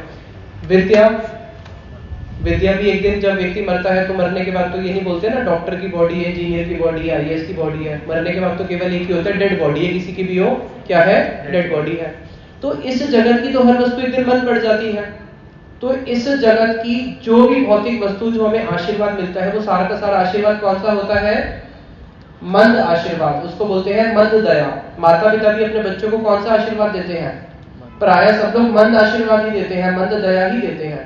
लेकिन एक होती है अमंद उदय दया, जिसको बोलते हैं अमंद आशीर्वाद। जो भक्त यहाँ पे हरिदास ठाकुर जी कह रहे हैं कि मैंने तुम्हें मंद आशीर्वाद नहीं दिया, कौन सा आशीर्वाद दिया है? अमंद। अमंद किसको बोलते हैं? कृष्ण भक्ति। अगर किसी को कृष्ण भक्ति मिल जाए तो कृष्ण भक्ति कैसी होती है? दिन प्रतिदिन बढ़ती रहती है। और जो कृष्ण भक्त होते हैं उनको इस जन्म में या अगले जन्म में उनका कभी भी सर्वनाश नहीं होता, क्योंकि उनके रक्षक पालक कौन होते हैं? कृष्ण होते हैं। तो एक माता पिता जो अपने बच्चे को कुछ धन छोड़ के गए, धन खत्म, शरीर भी खत्म, सब कुछ खत्म हो जाएगा, लेकिन एक वो माता पिता जो अपने बच्चों को कृष्ण से जोड़ के चले गए। दोनों में से कौन से माता पिता ज्यादा अच्छे? जिन्होंने बच्चों को छोटा सा धन या विद्या दिया वो अच्छे, या जिन्होंने बच्चे को कृष्ण से ही जुड़ा दिया वो अच्छे? कृष्ण से जुड़ा दिया। क्योंकि इस जगत के जितने भी दुख हैं, धन से किसी का दुख खत्म होए ऐसे होता नहीं है। कोविड के समय धन की कमी थी क्या? अमेरिका के पास धन की कमी थी, लेकिन दुख खत्म होते हैं केवल कृष्ण की कृपा से ही दुख खत्म होते हैं। इसलिए एक बड़ा सुंदर कीर्तन है जिससे बताया गया है ए भव सागर पड़िया मानव ना पाए दुखेर शेष, साधु संग करी हरि भजे यदि तबे अंत है क्लेश। कि इस भव सागर के अंदर हम सब लोग इस दुख की घड़ी में फंसे हुए हैं। जिसके पास बहुत धन वो भी दुखी, जिसके पास कम धन वो भी दुखी, थोड़े थोड़े सब दुखी। लेकिन वास्तविक दुखी कौन है?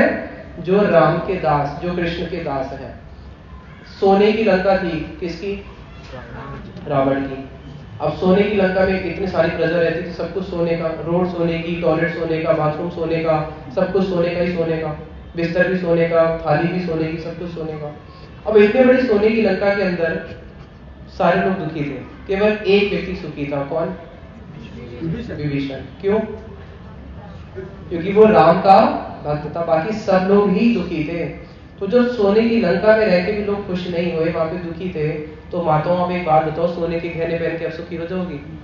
सोने की कुंडल पहन के भी सुखी हो जाएगा? हाथ में कंगन सोने का पहन के भी सुखी होगा? सोने से कभी सुख नहीं मिलता है।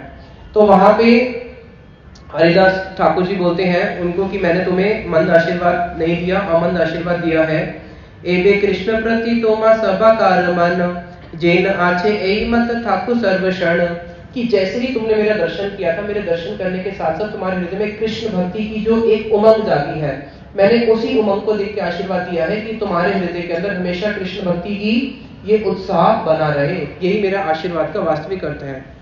और आगे,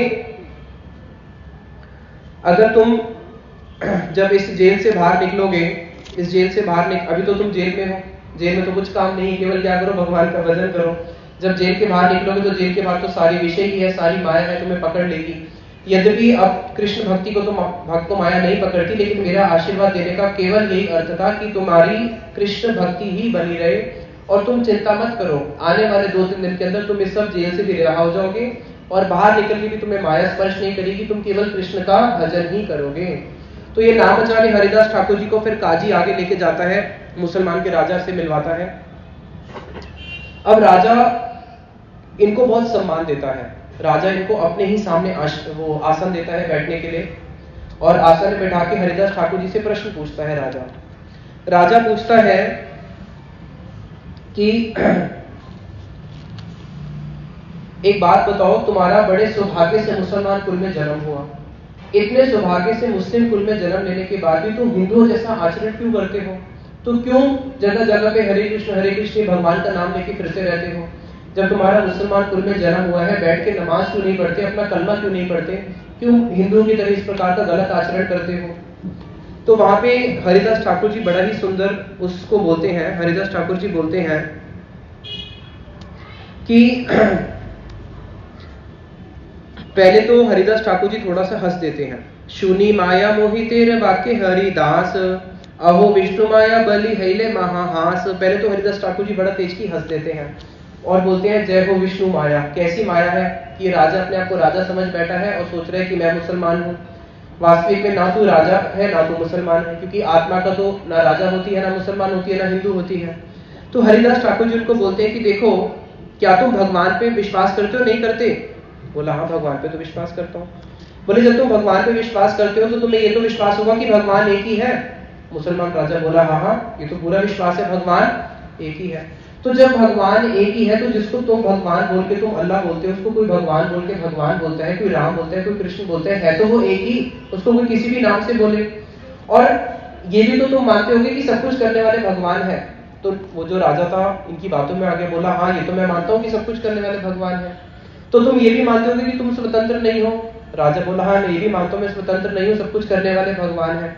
तो हरिदास ठाकुर जी बोले जब तुम इतना मानते हो तो मेरे को क्यों परेशान कर रहे हो? जब सब कुछ करने वाले भगवान है तो भगवान ने ही मुझे मुसलमान कुल में जन्म दिया, भगवान ही में से हरे कृष्ण महामंत्र करवा रहे हैं और ये भगवान की लीला है, तो तुम इसमें हस्तक्षेप क्यों करते हो?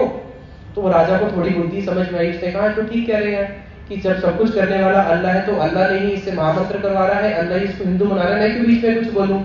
तो जो नवाब था वो शांत हो गया।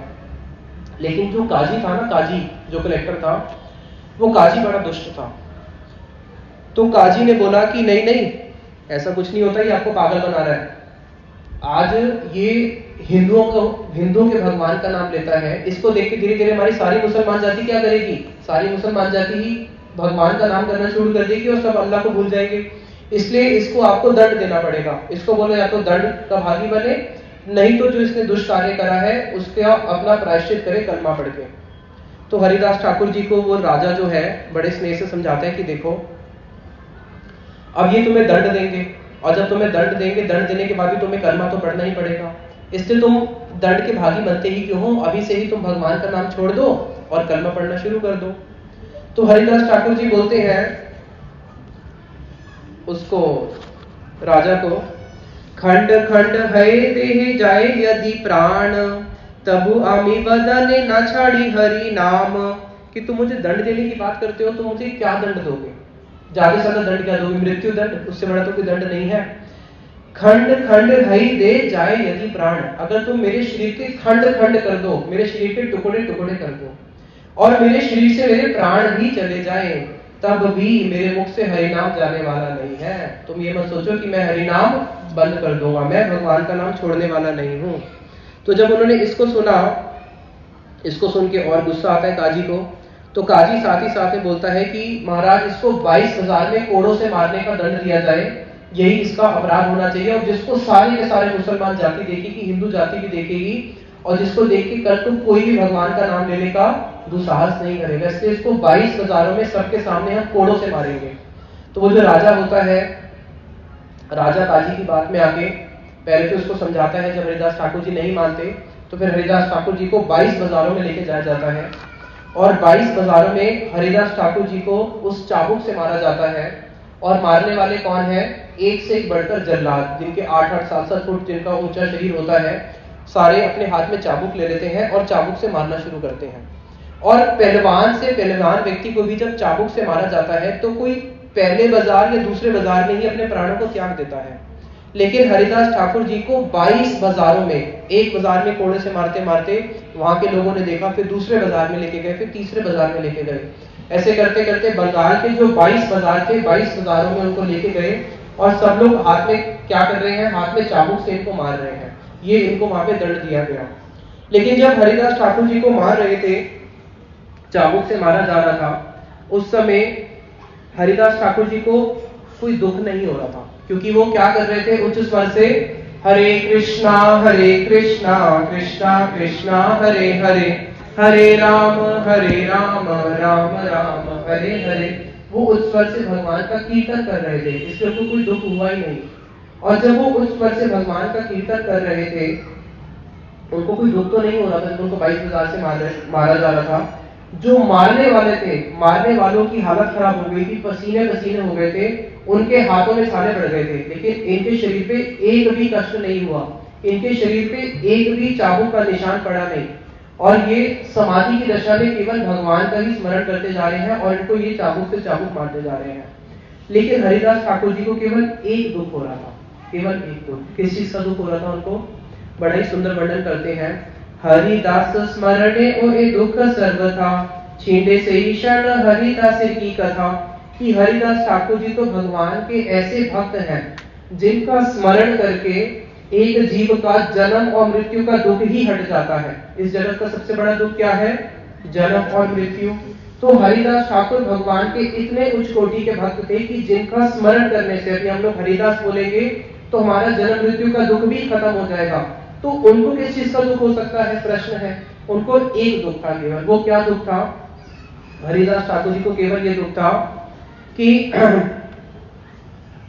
सबे जे सकल पापी गण तारे मारे, तार लागी दुख मात्र भावने अंतरे। कि ये जो पापी लोग मुझे मार रहे हैं, इनकी क्या दुर्गति होगी, उनकी दुर्गति की चिंता करके ही हरिदास ठाकुर जी को दुख था। उनको अपना देह का कोई दुख नहीं है, उनके स्मरण से ही सबके दुख दूर हो जाते हैं, तो उनको किस चीज का दुख। लेकिन वो पापी लोग जो उनको मार रहे थे, इनको भगवान कृष्ण क्या दंड देंगे, उसकी चिंता करके इनको उनके लिए दुख हो रहा था। इसको बोलते हैं वैष्णव जो होते हैं परा दुखा दुखी। क्या ऐसा कोई व्यक्ति आपने जगत में देखा जिसको जो मार रहा हो, मृत्यु दंड दे रहा हो, वो उसकी ही शुभ चिंतक हो जाए?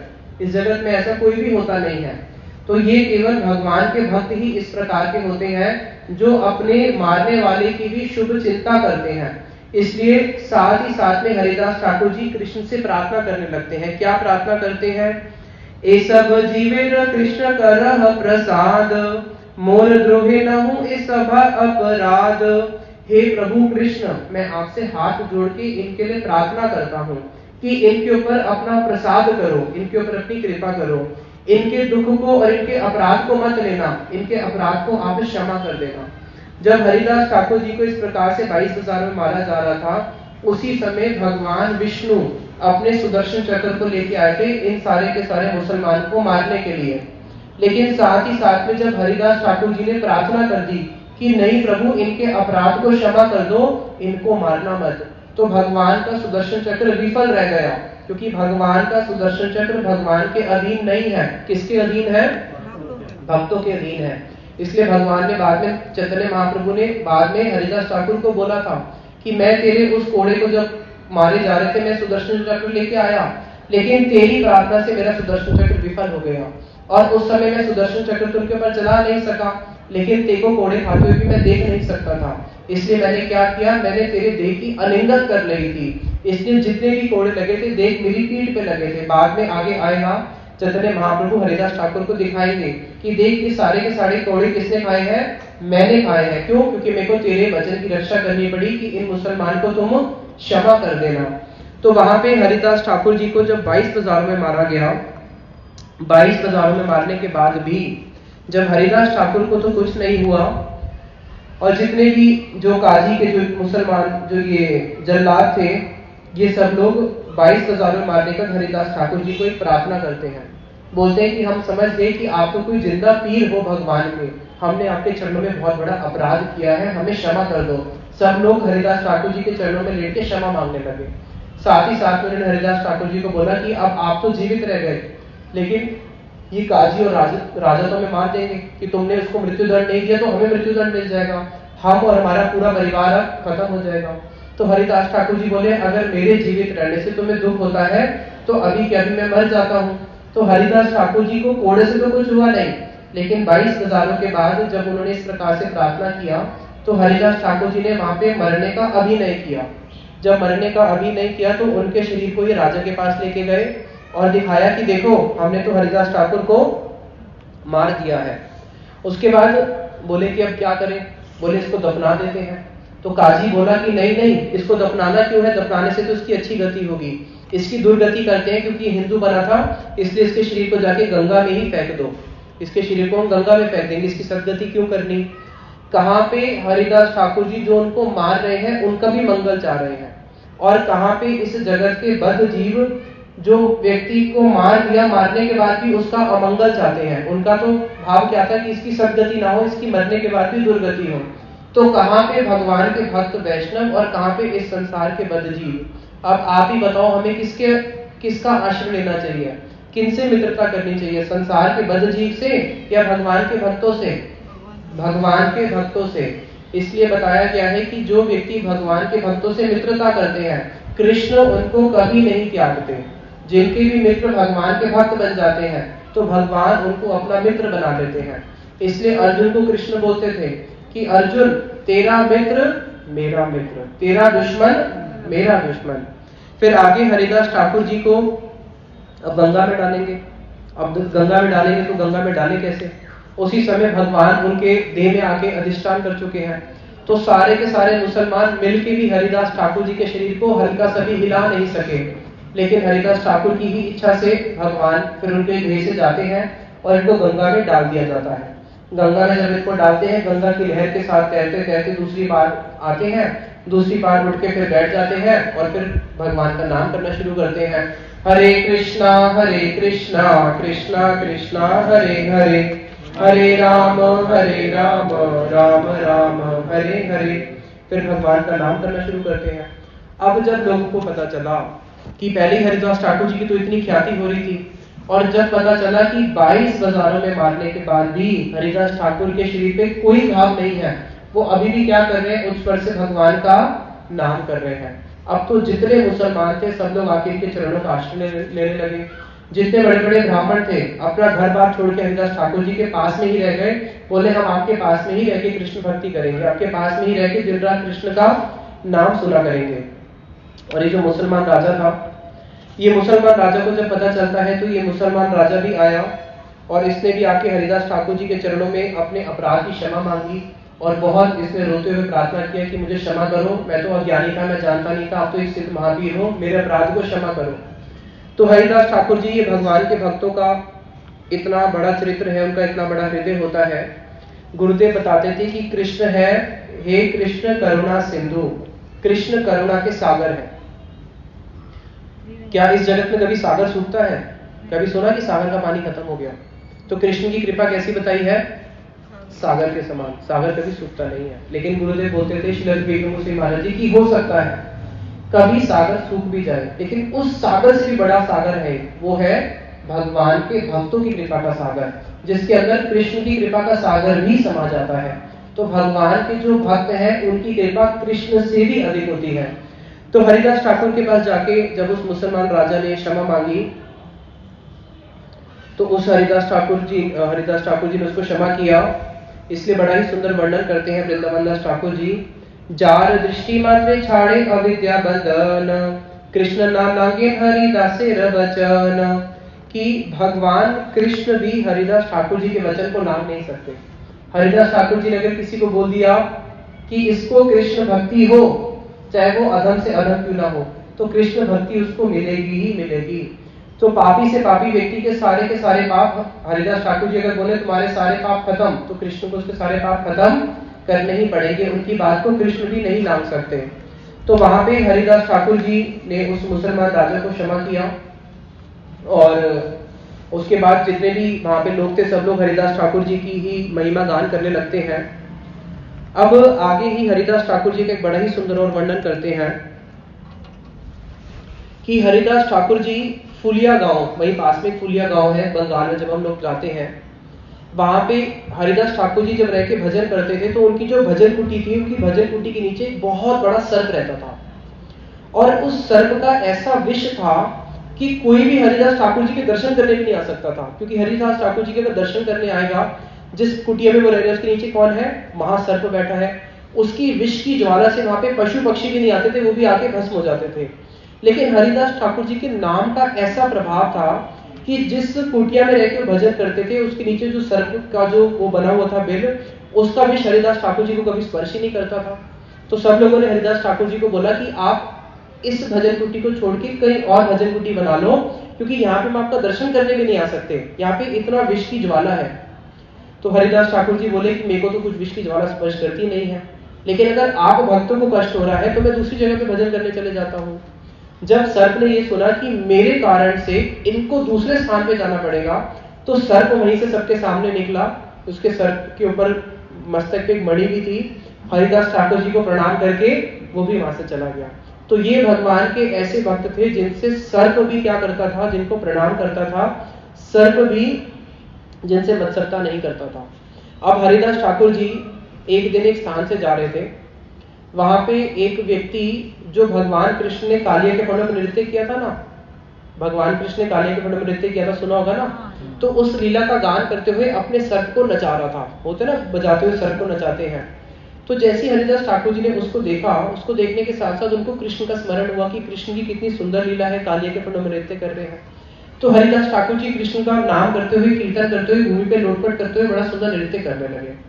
और हरिदास ठाकुर जी के उस नृत्य को देख के वहां के जितने भी लोग थे आके उनके चरणों की धूली को ले लेके अपने मस्तक पे लगाने लगे, क्योंकि उनकी पूरे जगत में ख्याति थी। अब वहीं पे एक दुष्ट व्यक्ति भी था। उसने देखा, अरे वाह, ये भक्त ने थोड़ा सा कृष्ण कृष्ण बोला, थोड़ा सा नाचा, और हजारों लोग इसके आगे चरणों की धूली ले रहे हैं, तो मैं तो इससे अच्छा नाच सकता हूँ, मैं तो इससे ज्यादा रो सकता हूँ, मैं तो इससे ज्यादा भूमि में लोटपोट कर सकता हूँ, मैं तो नाटक नंबर 1 हूँ, नौटंकी हूँ। तो उसने भी क्या किया, हरिदास ठाकुर जी यहाँ पे नृत्य कर रहे थे, वो भी वहां पे आया और वहां पे उसने भी नाचना शुरू कर दिया। जब उसने वहां पे नाचना शुरू किया, उसको लगा सब लोग आके मेरी भी चरणों की धूली लेंगे, मेरी भी बहुत ख्याति होगी। तो उसी समय जो वहां पे सपेरा था, जो सबको नचा रहा था, सपेरे ने आके उसको खींच के थप्पड़ मारा, बोला भाग यहाँ से। और जो वहां पे सांप था, जो सांप नाच रहा था, वो नाग साक्षात सपेरे के अंदर प्रवेश करके सांप की आवाज में, महासर्प की आवाज में बोलने लगा कि मैंने इसको थप्पड़ क्यों मारा है, मैंने इसको इसलिए थप्पड़ मारा है क्योंकि इसने हमारे कीर्तन में बाधा पहुंचाया। ये कृष्ण का कीर्तन गा रहा था और मैं सर्प होकर नृत्य कर रहा था। इतने शुद्ध भक्त आए हरिदास ठाकुर, जिनकी चरणों की धूली की कामना करते हैं ब्रह्मा और शिव जी भी। ब्रह्मा शिव जी भी हरिदास ठाकुर जी के चरणों की धूली को लेकर अपने मस्तक पे लगाते हैं।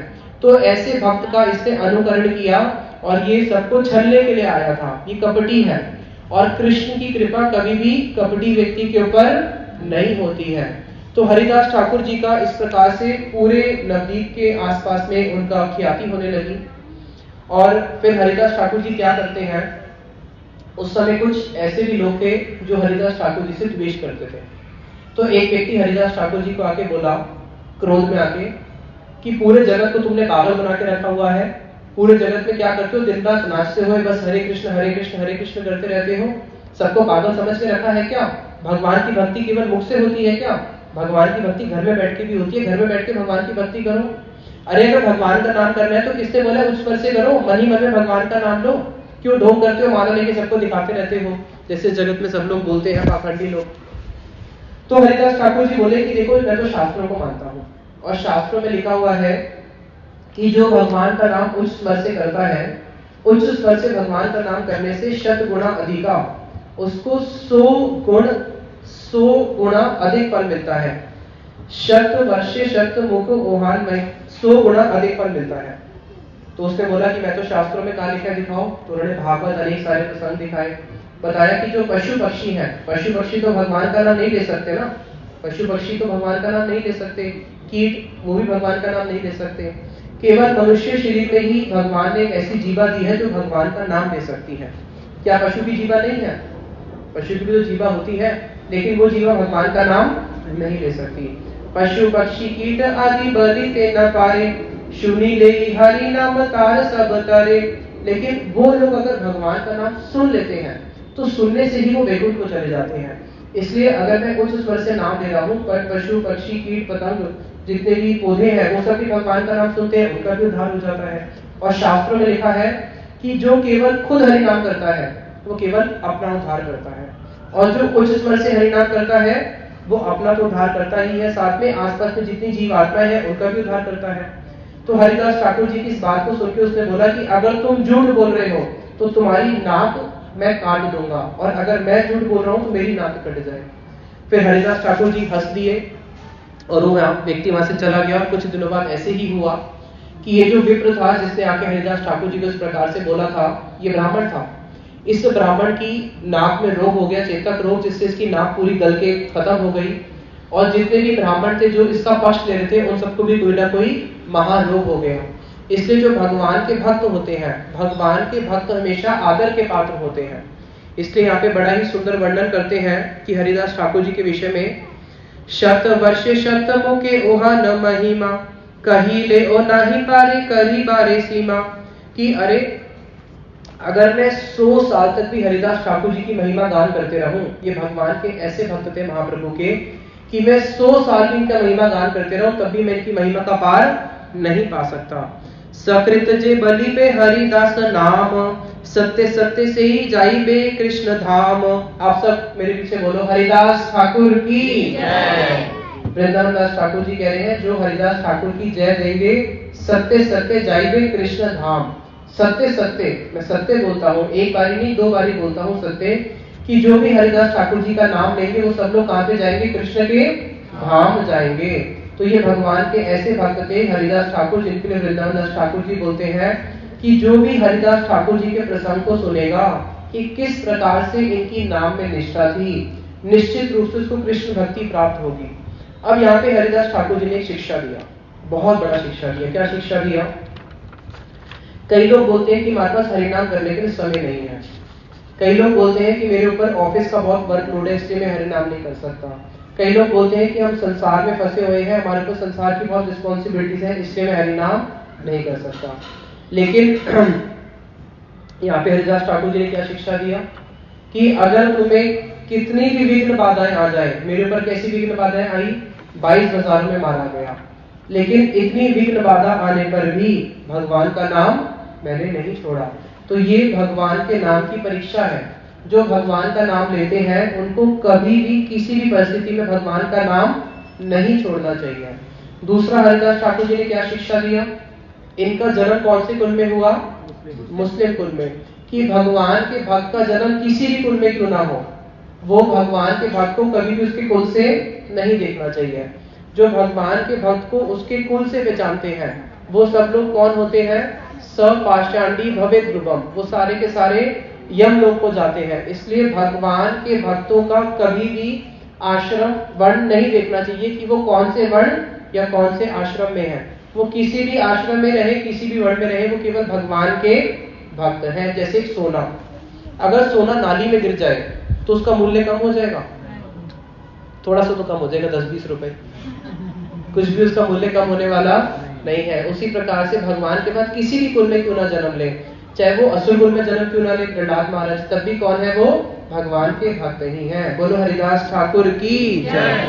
अब हरिदास ठाकुर जी उस फुलिया गांव से फिर नवदीप में आते हैं, और नवदीप में कौन रह रहे हैं, अद्वैत आचार्य, जो महाविष्णु जी के अवतार हैं। जब अद्वैत आचार्य जी को पता चला कि हरिदास ठाकुर जी नवदीप में आ गए हैं, अभी महाप्रभु अपनी लीला प्रकाशित करेंगे, तो एक एक करके सारे भक्त लोग नवदीप में आना शुरू हो रहे हैं। जब अद्वैत आचार्य जी आए, हरिदास ठाकुर जी आए, तो अद्वैत आचार्य जी इतने आनंदित हुए, इतने आनंद कि अद्वैत आचार्य जी ने हरिदास ठाकुर को आलिंगन करके अपने ही घर पे रख लिया और बोले अब मैं आपको और कहीं नहीं जाने दूंगा। तो जितने भक्त हैं उन सारे भक्तों को उत्साह मिल रहा है कि हरिदास ठाकुर जी नवदीप में आ चुके हैं। अभी नवदीप में 99% सब लोग क्या है, भगवान के विरोधी हैं संकीर्तन के। केवल 1% जो थोड़े से वैष्णव है वो बड़े आनंदित हुए कि अब हरिदास ठाकुर जी भी हमारे पास आ गए हैं। अब सब लोग इंतजार कर रहे हैं कि किसी प्रकार से निमाई जो है ये भक्त बन जाए, क्योंकि अगर निमाई भक्त बन गया तो नवदीप के बहुत सारे लोग सब भक्त बन जाएंगे। अभी हम एक छोटा सा कीर्तन करते हैं, फिर हम आगे कथा को श्रवण करेंगे।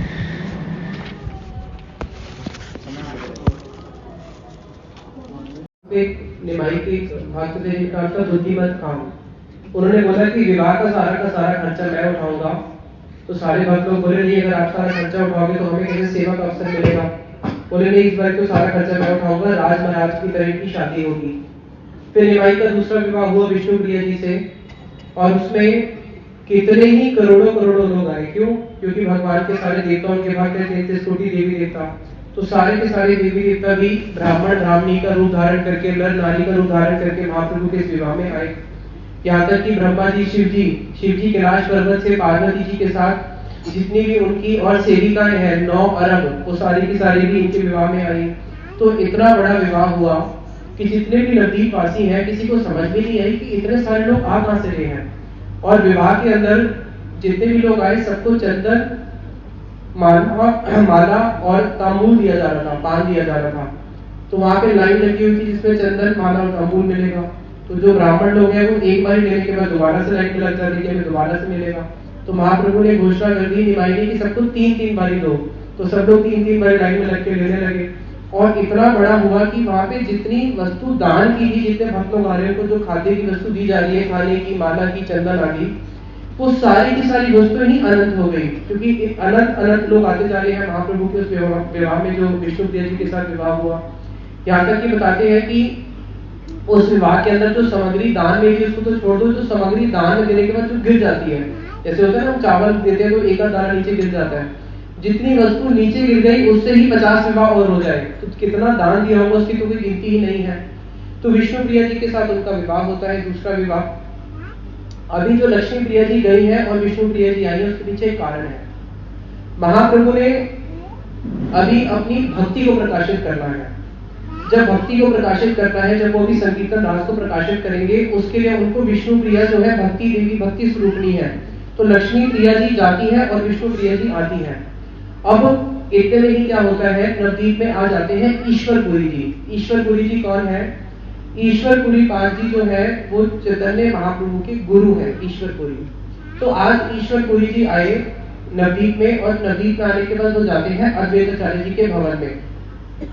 अद्वैत आचार्य जी के वहां पे जाके बैठ जाते हैं। तो अद्वैत आचार्य जी पूछते हैं आप कौन है? वो बोलते हैं मैं एक अधम जीव हूँ, लेकिन वैष्णव की वैष्णवता सिद्धि नहीं है।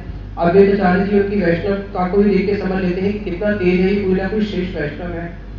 उतने में ही अद्वैत आचार्य जी की सभा में एक भक्त है जिनका नाम है मुकुंद, जो हम शाम को संध्या आरती गाते हैं उसमें आता है मुकुंद वासु घोष आदि गाए। तो ये मुकुंद इतने सुंदर कीर्तनिया थे चैतन्य महाप्रभु के कि मुकुंद के कंठ के अंदर, मुकुंद का जो कंठ है उसमें साक्षात बोलते थे कि इनके कंठ में साक्षात सरस्वती का वास है। जब वो कीर्तन गाते थे मुकुंद, यहाँ तक कि पशु पक्षी जो है वो भी रोना शुरू करते थे। इनके कीर्तन को सुन के जो मानो जो पाषाण है वो भी पिघल जाए, पत्थर भी पिघल जाए, ऐसा इनका कीर्तन था। तो इनके मुकुंद ने जब वहां पे कृष्ण का कीर्तन गाना शुरू किया, उस कीर्तन को सुनते ही जो ईश्वरपुरी जी थे, ये साथ ही साथ में वहां पे भूमि पे लोट-पोट करके रोने लगते हैं। हा कृष्ण करके भूमि पे बार पछाड़ खाते हैं, और कृष्ण का जो इनके हृदय में प्रेम है वो धीरे धीरे बढ़ता जा रहा है। तो सबको समझ में आई कि ये ईश्वरपुरी बाजी साक्षात भगवान की ही इतने बड़े भक्त हैं। और यही ईश्वरपुरी जी फिर निमाई से मिले, क्योंकि निमाई पंडित थे, और निमाई पंडित से मिले तो निमाई पंडित के मिलने के साथ साथ वो समझ गए कि यही निमाई पंडित है। तो निमाई पंडित को ईश्वरपुरी पाद जी ने बोला कि देखो, मैंने अभी एक ग्रंथ लिखा है जिसके अंदर मैंने कृष्ण की बड़ी ही सुंदर सुंदर मधुर लीलाएं वर्णन किया है। तो इस ग्रंथ को देख के तुम बताओ कि इस ग्रंथ में क्या दोष है और क्या गुण है, क्योंकि तुम तो पंडित हो, और पंडित जो होते हैं वो पकड़ लेते हैं कहीं पे कुछ अगर व्याख्या की मिस्टेक हो, कहीं पे व्याकरण गलत हो। तो वहां पे निमाई उनको बोलते हैं कि हे प्रभु, सबसे पहली बात तो आप हो भक्त, भक्तों की कभी भी कोई गलती पकड़ता है वो पापी कहलाता है, भक्त तो गलती करते नहीं। और दूसरा, आपने इसमें लिखी है कृष्ण कथा, तो जिसमें आपने कृष्ण कथा लिखी है उसमें किस प्रकार से मैं कोई गलती ढूंढ सकता हूँ, तो इसलिए आपका जो ये ग्रंथ है ये बिल्कुल अदोष है, इसमें कोई दोष नहीं है। फिर वहां पे ईश्वरपुरी बाजी कुछ समय रुके नजदीक में, और उन्होंने जो अपना ग्रंथ था, गदाधर पंडित जो कि राधा जी के अवतार हैं, उनको अपने ग्रंथ 2 महीने वहां पे रहकर उनको अपने ग्रंथ में जो कृष्ण की कथाएं हैं वो सारी सुनाई। अब उतने में ही क्या होता है, जो चैतन्य महाप्रभु है अपनी माता से आज्ञा लेते हैं और बोलते हैं मैं गया जाना चाहता हूँ, मैं गया में जाके अपने पिताजी का श्राद्ध करना चाहता हूँ, क्योंकि पिताजी चले गए थे। तो निमाई अपनी माता से आज्ञा लेके अपने सारे शिष्यों के साथ में गया जाते हैं, और गया में जाके अपने पिताजी का श्राद्ध करने के लिए जाते हैं। अब अभी तक तो ये निमाई पंडित, क्या नाम था इनका, निमाई पंडित, सब इनको निमाई पंडित बोलते थे। लेकिन अब जब महाप्रभु ने अपनी गया की लीला प्रकाशित करी, जिसके अंदर वो गया जा रहे हैं पिताजी के श्राद्ध के लिए, वहां पे जाने के बाद अब निमाई बन जाते हैं भावुक निमाई।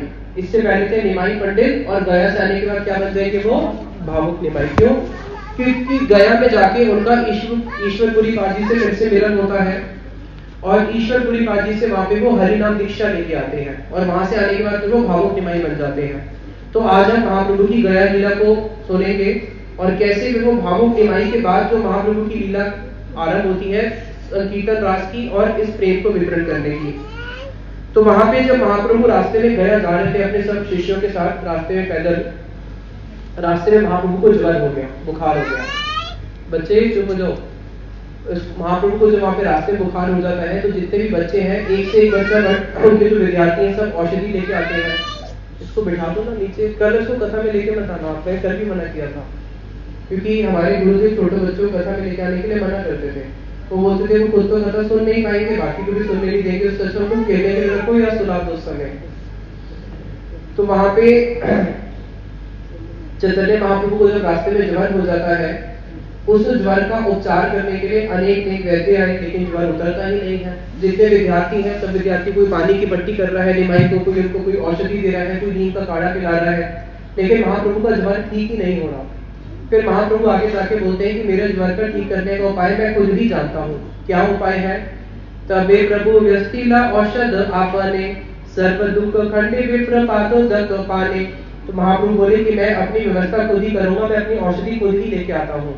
तो महाप्रभु ने क्या किया, एक विप्र का, एक भगवान का जो ब्राह्मण जो भक्त था, उसके चरणों का जल लिया, उसके चरणे को जल को लेके भगवान ने पान कर लिया, और बोले कि भगवान के जो भक्त होते हैं उनके चरणों के जल को पान करने से सारे दुख ही खत्म हो जाते हैं। और जब उस जल को पान किया, उस जल को पान करते ही चैतन्य महाप्रभु का जो ज्वर था वो ज्वर दूर हो गया। तो यहाँ पे महाप्रभु ने जगत को शिक्षा दिया, भगवान हमेशा अपने भक्त की बड़ाई करते रहते हैं, उनका एक ही कार्य है अपने भक्त की बड़ाई करना। तो यहाँ पे उन्होंने अपने भक्त की बड़ाई करके दिखाया कि कैसे सारे दुख खत्म हो जाते हैं भक्तों के चरणों का पाद उदक पान करने से। अब गया पहुंचे, जब गया पहुंचे तो बताओ गया में क्या है, क्या है गया में, किसी को पता है? विष्णु जी का पाद उदक, भगवान विष्णु के वहां पे चरण चिन्ह है, उनके पाद है। तो जब वहां पे पहुंचे तो उनके वहां पे चारों तरफ बहुत सारे ब्राह्मण बैठे हैं विष्णु जी के चरण के पास में, और जितने भी ब्राह्मण बैठे हैं पूरा घेर के बैठे हुए हैं। महाप्रभु अपने सब वहां पे बच्चों के साथ पहुंचे हैं, विद्यार्थियों के साथ, और वहां पे उनको ब्राह्मण लोग बोलते हैं कि देखो चतुर्दिक के दिव्य रूप धरि विप्रगान, करिते च पाद पद्म प्रभाव वर्णन। विष्णु जी के चरणों का महिमा गान करते हैं वो ब्राह्मण लोग। क्या क्या बोलते हैं कि काशीनाथ हृदय धरि लजे चरण, जे चरण निर्वधि लक्ष्मी रजीवन।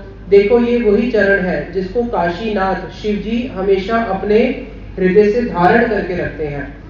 ये भगवान के वही चरण है जो लक्ष्मी जी के साक्षात जीवन स्वरूप है।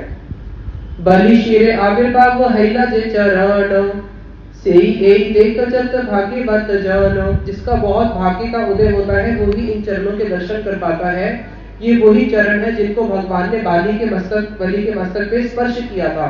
आओ इन चरणों के अच्छे से दर्शन करो। ये वही चरण है जिनके चरणों से जल निकल के ब्रह्मा जी के कमंडल से साक्षात गंगा जल हो गया, जो तीनों लोगों को पवित्र करता है। उन चरणों के दर्शन करके चैतन्य महाप्रभु को बड़ा आनंद आता है और उनके साथ जितने भी विद्यार्थी हैं सब लोग उन चरणों के दर्शन करते हैं। अब उन्हीं चरणों के जब वो दर्शन करते हैं वहीं पे ही गया में उनको मिलते हैं ईश्वरपुरी जी, जिनसे वो भी कहाँ पे मिले थे, नदी पे मिले थे। अब ईश्वरपुरी जी से जब वो मिले, ईश्वरपुरी जी से मिलने के साथ साथ महाप्रभु ने ईश्वरपुरी पाद जी को क्या बोला, प्रभु बोले गया यात्रा सफल अमार, यत शरणे देखी लंग चरणे तोमार। कि अभी तो मैंने विष्णु जी के चरणों के दर्शन करे, लेकिन विष्णु जी के चरणों के दर्शन करने से भी मेरी गया यात्रा भी सफल नहीं हुई थी। लेकिन अब मेरी गया यात्रा सफल हो गई। क्यों? क्योंकि अब मैंने क्या किया है, आपके चरणों के दर्शन करे हैं। जैसे ही ईश्वरपुरी पाद जी के चरणों के दर्शन करे, दर्शन करने के साथ साथ महाप्रभु ने घोषित कर दिया अब मेरी गया यात्रा सफल हुई है। जैसे हम लोग हरिद्वार जाते हैं, वहां पे जाके डुबकी मारते हैं, डुबकी मारने के साथ साथ क्या बोलते हैं, अरे वाह हमारा हरिद्वार आना सफल हो गया, हमने डुबकी मार ली। लोग तिरुपति बालाजी मंदिर दर्शन करने जाते हैं, 2 दिन लाइन में लगते हैं, 2 दिन ट्रेन में जाते हैं, जैसे दर्शन करके बाहर आते हैं लड्डू खाते हैं, अरे वाह हमारा तो बालाजी का दर्शन सफल हो गया, हमने लड्डू भी खा लिया और दर्शन भी कर लिए। लेकिन सफल पूरा नहीं होता है। पूरा कब होता है, जब भगवान के भक्तों के दर्शन होते हैं। महाप्रभु ने तो प्रसाद भी पाया, महाप्रभु ने वहां पे ब्राह्मणों को भी देखा, पाद उदक में चरण में सेवा भी करा, जल आदि भी दिया। लेकिन अभी तक महाप्रभु ने ये नहीं बोला मेरा गया यात्रा सफल हुआ। कब बोला सफल हुआ, जब क्या किया, ईश्वरपुरी पाद जी को देखा। इसलिए बताया गया है तीर्थी कुर्वन्ति तीर्थानि स्वा अंतस्ते गदा प्रता, कि तीर्थ को तीर्थ करने वाले कौन है, तीर्थ को तीर्थ बनाने वाले कौन है, भगवान के भक्त। ते पुनंति उरु काले दर्शनात् एव साधना, कि ना देव अमृत शिला माया, कि जो तीर्थ है, तीर्थ केवल देव से नहीं होता कि हाँ वहां पे जाएंगे तो वहां पे रामेश्वर में भगवान का विग्रह है, या अगर हम बद्रीनाथ में जाएंगे तो वहां पे साक्षात नर नारायण बैठे हैं। शास्त्र खुद बोलते हैं कि तीर्थ जो होता है ना ही अमियानी तीर्थानी, 2 चीजों से तीर्थ नहीं बनता, और हम लोग 2 चीजों से ही तीर्थ को तीर्थ मान के बैठे हैं। हम लोग सोचते हैं कि गंगा में स्नान करना तीर्थ है, या फिर भगवान के विष्णु जी के विग्रह को दर्शन करना तीर्थ है। लेकिन शास्त्र बोलते हैं ना ही अमियानी तीर्थानी, कि तीर्थ केवल गंगा यमुना सरस्वती से नहीं होता, तो देवों की मूर्ति से होता होगा जहाँ पे साक्षात भगवान विराजमान रहते होंगे। तो बोला ना देव अमृत शिला माया, बोले कि जहाँ पे भगवान के विग्रह होते हैं वो भी तीर्थ नहीं होता। बोले लेकिन शास्त्र तो बोलते हैं होता है, और दूसरी तरफ शास्त्री बोल रहे नहीं होता। फिर शास्त्र आगे सामंजस्य करते हैं, बोलते हैं ते पुनंति उरु काले, कि हाँ गंगा यमुना सरस्वती से तीर्थ होता है, देवों की मूर्ति से भी तीर्थ होता है, लेकिन वो तीर्थ आपको बहुत लंबे समय के बाद जाके पवित्र करता है। दर्शनात् एव साधवा, लेकिन ऐसे साधु अगर मिल जाए तो उनके दर्शन से साथ साथ में आप पवित्र हो जाते हो। इसलिए महाप्रभु क्या शिक्षा दे रहे हैं कि जब मैंने ईश्वरपुरी पाद जी को देखा तभी मेरा यात्रा सफल हुआ। इसलिए हमारे नरोत्तम दास ठाकुर जी कीर्तन में लिखते हैं, उस कीर्तन में उन्होंने लिखा है तीर्थ भ्रमण केवल परिश्रम सर्व सिद्धि गोविंद चरण, कि तीर्थों में जा जाके जो हम इतना जाते हैं, दर्शन करते हैं, स्नान करते हैं, वो केवल परिश्रम ही होता है। वास्तविक तीर्थ दर्शन कब होता है, जब भगवान के भक्तों के संग हमें प्राप्त होता है। इसलिए अगर कोई तिरुपति बालाजी गया, या जगन्नाथपुरी गया, या रामेश्वर गया, या बद्रीनाथ गया, कैसे मानेगी कि वहां पे बद्रीनाथ जी ने कृपा करी, या बालाजी ने कृपा करी, या जगन्नाथ जी ने कृपा करी। वो कृपा तभी मानी जाएगी जब हमें भक्तों का संग मिल जाए। इसलिए श्रीमद् भागवत में बताया गया है भगवान की सबसे बड़ी कृपा क्या है, कई लोग बोलते हैं कि देखो मैं बहुत निर्धन था, मैंने मंदिर जाना शुरू किया, मेरी बहुत 4-4, 5-5 फैक्ट्री हो गई, इतने सारे घर बन गए, बहुत सारी गाड़ी है, भगवान ने बहुत कृपा किया। कई लोग बोलते हैं कि मैं बहुत अस्वस्थ रहता था, भगवान की ऐसी कृपा हुई मेरा कैंसर भी ठीक हो गया। कई लोग बोलते हैं मेरे पुत्र की शादी नहीं होती थी, उसकी बहुत उम्र हो गई थी, लेकिन भगवान की कृपा से पुत्र या पुत्री का अच्छा विवाह हो गया। ये सारी भगवान की कृपा हो सकती है, लेकिन ये बहुत छोटी कृपा। लेकिन भागवत में भगवान कृष्ण खुद कहते हैं कि मेरी सबसे बड़ी कृपा क्या है। क्या है भगवान की सबसे बड़ी कृपा? श्रीमद् भागवत में बताया, भव अपवर्गो भ्रमतो यदा भवेत् जनस्य करे अच्युत सत समागमा, कि इस संसार के अंदर एक जीव भव अपवर्गो, कबू स्वर्ग के उठाए कबू नरक के डुबाए, कभी स्वर्ग में चले जाते हैं, कभी नरक में चले जाते हैं, कभी पशु, कभी पक्षी, कभी कीट, कभी पतंग, कभी राजा, कभी प्रजा। जो हम 84 लाख योनि में भ्रमण कर रहे हैं, इस 84 लाख योनि में भ्रमण करते करते करते अगर मैं किसी के ऊपर अपनी सबसे ज्यादा कृपा करता हूं, तो सबसे बड़ी मेरी कृपा क्या है? अच्युत सत समागमा, मैं उसको अपने भक्तों का संग प्रदान कर देता हूं। इससे बड़ी भगवान की और कोई कृपा नहीं हो सकती। अभी उन्होंने विष्णु जी के पादोदक के दर्शन करे, पार्थिव के दर्शन करे, साथ ही साथ में उनको किसके दर्शन हो गए? ईश्वरपुरी पाद जी के। तो वो बोल रहे हैं कि ये ही भगवान की सबसे बड़ी कृपा है। फिर ईश्वरपुरी पाद जी का अब ऐसे भक्तों का संग तो हो गया, अब करना क्या है? उनको प्रणामी देनी है, प्रणाम करना और चले जाना है? नहीं, उनका संग कैसे करना है अब आगे बता रहे हैं। तीर्थे पिंड दिले से निस्तारे पितृगान, से ही जारे पिंड देह तेरे से ही जान। अरे अगर आप गया में गए, वहां पे पितरों का उद्धार होता है। क्या करना होता है? पितरों के नाम से वहां पे पितरियों, जो हमारे पितर बन चुके हैं, उनका नाम, उनका गोत्र लेके वहां पे पितृ ऋण उतारना पड़ता है। उनके नाम से वहां पे जो भी फल फूल आदि चढ़ाया जाता है। लेकिन जिस पितृ के नाम से आप वहां पे ऋण उतारोगे, उसी पितृ का तो उद्धार होगा ना, सारे पितरों का तो उद्धार होगा नहीं। जिसका नाम लेके करोगे उसी का उद्धार होगा। तो महाप्रभु कह रहे हैं, तोमा देखिले मात्र कोटि पितृ गण, से शने सर्वबंध पाए विमोचन, कि हे ईश्वरपुरी पाद जी, आपके दर्शन मात्र से, वहां पे तो एक एक पितृ का नाम लूंगा तो वो एक एक पितृ का उद्धार होगा, लेकिन आपके दर्शन से क्या होगा? कोटि पितृगण का तो अभी के अभी ही इसी समय विमोचन हो गया। मेरे सारे पितरों का आपके दर्शन मात्र से ही उद्धार हो गया। तो किसका महिमा ज्यादा हुआ? भगवान विष्णु के चरणों का या भगवान के भक्तों के चरणों का? भगवान के भक्तों के चरणों का। इसलिए भागवत में कथा आती है धुंधुकारी की। धुंधुकारी जब वो प्रेत बन गया था, तो उसका जो भाई था गोकर्ण, अपने भाई को प्रेत योनि से उद्धार करने के लिए गया में जाके श्राद्ध किया। गया में श्राद्ध करने के बाद भी उसका प्रेत योनि से उद्धार होता नहीं है। तो धुंधुकारी जब उसके स्वप्न में आके बोला कि भैया मेरा उद्धार करो, तो गोकर्ण बोला तेरा तो उद्धार मैं करके आया, गया में मैं श्राद्ध करके आया। और पहले गया जाना आसान थोड़ी ना था, 3 महीने लगते थे, पैदल जाओ पैदल आओ। मैं तो गया में तेरा श्राद्ध करके आया, तू कैसे कह रहे उद्धार नहीं हुआ? कब की बात? ये आज से हजारों साल पुरानी बात। तब के ब्राह्मण भी कैसे थे? आचरणवान। और आज के ब्राह्मण कैसे, आप लोग अच्छे से जानते हो। तब भी उसका उद्धार नहीं हुआ। तो गोकर्ण ने बोला, अरे भैया एक बार क्या, अगर गया में जाके आप मेरा 100 बार भी पिंडदान करोगे तब भी मेरा उद्धार होने वाला नहीं है, क्योंकि मैं प्रेत बन चुका हूं। तो जो ऐसे प्रेत राक्षस होते हैं, उनका वहां पे भी उद्धार होता नहीं। उनका उद्धार कैसे होता है? उनका उद्धार होता है एक शुद्ध भक्त। अगर कोई भक्त उनको अपने चरणों का जल दे दे तो उसका उद्धार हो जाता है। हमारे शीला भक्ति वेदांत वामन गोस्वामी महाराज जी, रूप सनातन मठ में वृंदावन में, इनका एक शिष्य परेशानंद प्रभु, उसके पास एक स्त्री रोज मिलने के लिए आती है। 3-4 दिन बाद उसको पता चला जो मेरे से स्त्री मिलने के लिए आती है वो कोई स्त्री साधारण स्त्री नहीं है, वो कोई प्रेत आत्मा है, प्रेत योनि में भटकती हुई एक चुड़ैल है, जो कि दिल्ली से उसने वहां पे आके सुसाइड किया था। और किसी ने उसको बताया कि भाई तू उसको साधारण स्त्री मत समझ, वो तो प्रेत है कि तेरा भी कहीं सब कुछ सर्वनाश ना कर दे। तो रात के समय वो डर गया। उसने क्या किया, आज जब वो मिलने के लिए आई थी, उसने अपने पास में गीता को रखा। जब गीता को रखा तो गीता को देखने के साथ साथ उसके पास आती नहीं। उसने बोला ये क्या है, इसको हटाओ। उसने बोला इसको तो मैं हटाऊंगा नहीं। तो उसने बताया कि देख सच बता तू कौन है। उसने बताया कि मैं प्रेत योनि में भटक रही हूँ, मैं चुड़ैल हूँ। दिल्ली में मेरे घर वालों ने मेरा रिश्ता तय कर दिया था कहीं और पे, मैं शादी करना चाहती थी कहीं और, तो मैंने यहाँ पे आके सुसाइड किया था, तब से मैं प्रेत योनि में भटक रही हूँ। उद्धार कैसे होगा? बोले कि उद्धार हो सकता है, तुम्हारे जो गुरु जी हैं श्रीला बामन गोसाई महाराज जी, उनके चरणों का अमृत मुझे मिल जाए तो मेरा प्रेत योनि से उद्धार हो जाएगा। अब वो तो वृंदावन में ही रहती थी, यमुना के किनारे पे ही रहती थी, उसका उद्धार हुआ क्या? यमुना जल पी के भी उसका उद्धार हुआ नहीं। बोला कैसे होगा? आपके गुरु जी के चरणामृत से ही उद्धार होगा। बोले हमारे महाराज जी तो भी बंगाल में प्रचार कर रहे हैं, लेकिन उस प्रेतों को सब पता होता है। उसने बोला वो बंगाल में प्रचार तो कर रहे हैं, लेकिन उनके चरणों का अमृत आपके यहाँ पे मठ में बाबा रहते हैं, मनोहर बाबा, उनके बक्से में पड़ा हुआ है, वहां से लाके मुझे दे दो, मेरा उद्धार हो जाएगा।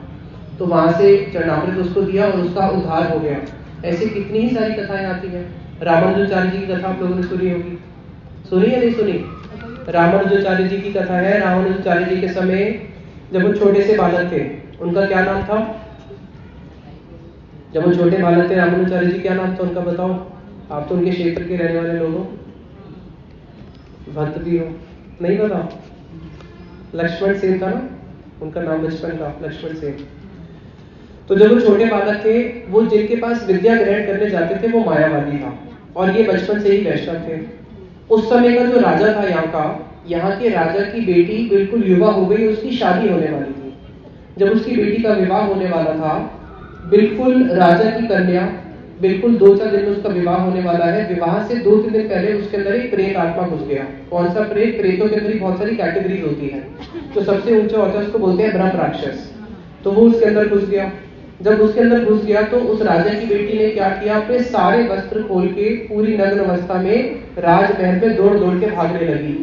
तो राजा ने साथ ही साथ में जो उस समय रामानुजाचार्य जी के जो गुरु थे उनको बुलाया कि आप आओ और मेरी बेटी में जो भूत प्रेत घुसा है उसको यहाँ से बाहर निकालो। वो अपने सारे शिष्यों को लेके आए। उतने में रामानुजाचार्य छोटे से बालक थे, वो भी साथ में आए। और जब उन्होंने बहुत प्रयास किया उस प्रेत को बाहर निकालने का राजा की बेटी से, तो वो प्रेत साथ ही साथ में बोलता है कि तू क्या मुझे बाहर निकालेगा? तू तो पूर्व जन्म में खुद ही एक गिरगिट था। गिरगिट होता है ना, छिपकली जैसे गिरगिट था। तेरे ऊपर किसी वैष्णव की चरणों की रज देखो प्राप्त हो गई, तब जाके देखो मनुष्य शरीर प्राप्त हुआ है, नहीं तो तू 84 लाख योनि में ही भटकता रहता। तो मेरा उद्धार केवल तेरा ये जो शिष्य है लक्ष्मण सेन, जो कि रामानुजाचार्य बचपन बाल्यावस्था में थे, अगर ये मुझे अपने चरणों का पाद उदक पान करा दे, रामानुजाचार्य जी के चरणों का जल मुझे पान करने को मिल जाए, तो मेरा इस प्रेत योनि से उद्धार हो जाएगा और मुझे वैकुंठ की गति प्राप्त हो जाएगी। तो उनके रामानुजाचार्य जी के बचपन में ही उन्होंने अपने चरणों का जल पान करा के उस प्रेत योनि का उद्धार किया। जैसे ही वो प्रेत उसके शरीर को छोड़ के भागा, तो राजा की पुत्री थी, राजकन्या है, अभी तो नग्न अवस्था में थी। जैसे ही प्रेत छोड़ के भागा, साथ साथ में उसने अपने तन को ढक लिया, तब उसको शर्म आने लगा। तो प्रेत जब किसी के ऊपर आके बैठ जाता है तो उसको कुछ पता नहीं चलता कि मैं क्या कर रहा हूँ, क्या नहीं कर रहा। उसी प्रकार से हम सबके ऊपर भी एक प्रेत बैठा हुआ है। कौन? माया बैठी हुई है। इसलिए हम लोग अपने आप को क्या समझ के बैठते हैं, मैं पुरुष हूँ, मैं स्त्री हूँ, मेरा हैदराबाद में जन्म हुआ। ये सारा शरीर का आइडेंटिटी, लेकिन आत्मा का आइडेंटिटी इन सबसे अलग है। तो वहां पे रामानुजाचार्य जी निमाई पंडित ईश्वरपुरी पाद जी को बोलते हैं कि आपके दर्शन से ही क्या हुआ, मेरे सारे कोटि कोटि पितरों का उद्धार हो गया। संसार समुद्र है ते उद्धार मोरे, एई आमे दे समर्पी लांग तो मारे। कि हे प्रभु, मेरे को इस संसार रूपी समुद्र से पार करा दो। ये जो संसार रूपी समुद्र है ना, जन्म मृत्यु का, एक बड़ा ही सुंदर रामायण में प्रसंग आता है जिसमें शिव जी बोलते हैं। शिव जी को किसी चीज से डर लगता है क्या? शिव जी बोलते हैं एक ऐसी चीज है जिससे मैं भी डरता हूँ, लेकिन इस जगत के लोग भी उससे नहीं डरते। बोले वो है संसार चक्र, जो जन्म मृत्यु। बताया कि उस जन्म मृत्यु चक्र से शिव जी भी डरते हैं, ब्रह्मा जी भी डरते हैं, देवता भी डरते हैं, लेकिन हम लोग तो उनसे भी ज्यादा बलवान है ना, इसलिए हमें डर नहीं लगता। तो शिव जी बोले कि जो जितना ज्यादा मूर्ख होगा वो उससे नहीं डरेगा। मूर्ख लोग नहीं डरते, लेकिन जो समझदार लोग हैं वो इससे डरते हैं। जैसे जगह पे लिखा होता है ना, खतरनाक 25,000 वोल्ट डेंजर का साइन बना होता है, उसके पास मत जाओ, होता है ना डेंजर का साइन।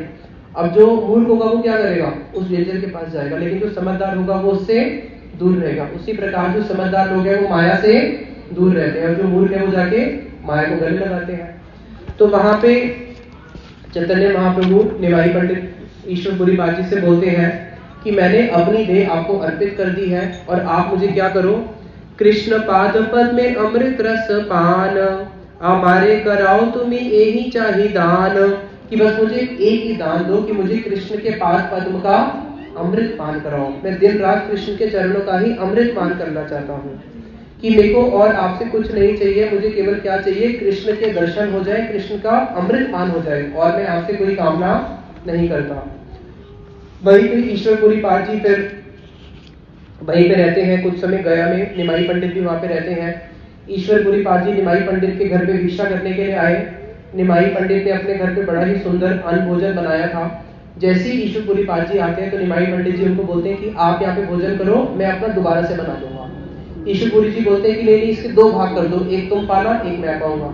तो निमाई पंडित बोलते हैं नहीं नहीं, आप अच्छे से बैठ के भोजन करो। और उतने में ही जो लक्ष्मी जी है, साक्षात लक्ष्मी जी तो उनकी सेवा करती है, साक्षात लक्ष्मी जी ही दूसरा भोजन बना देती है।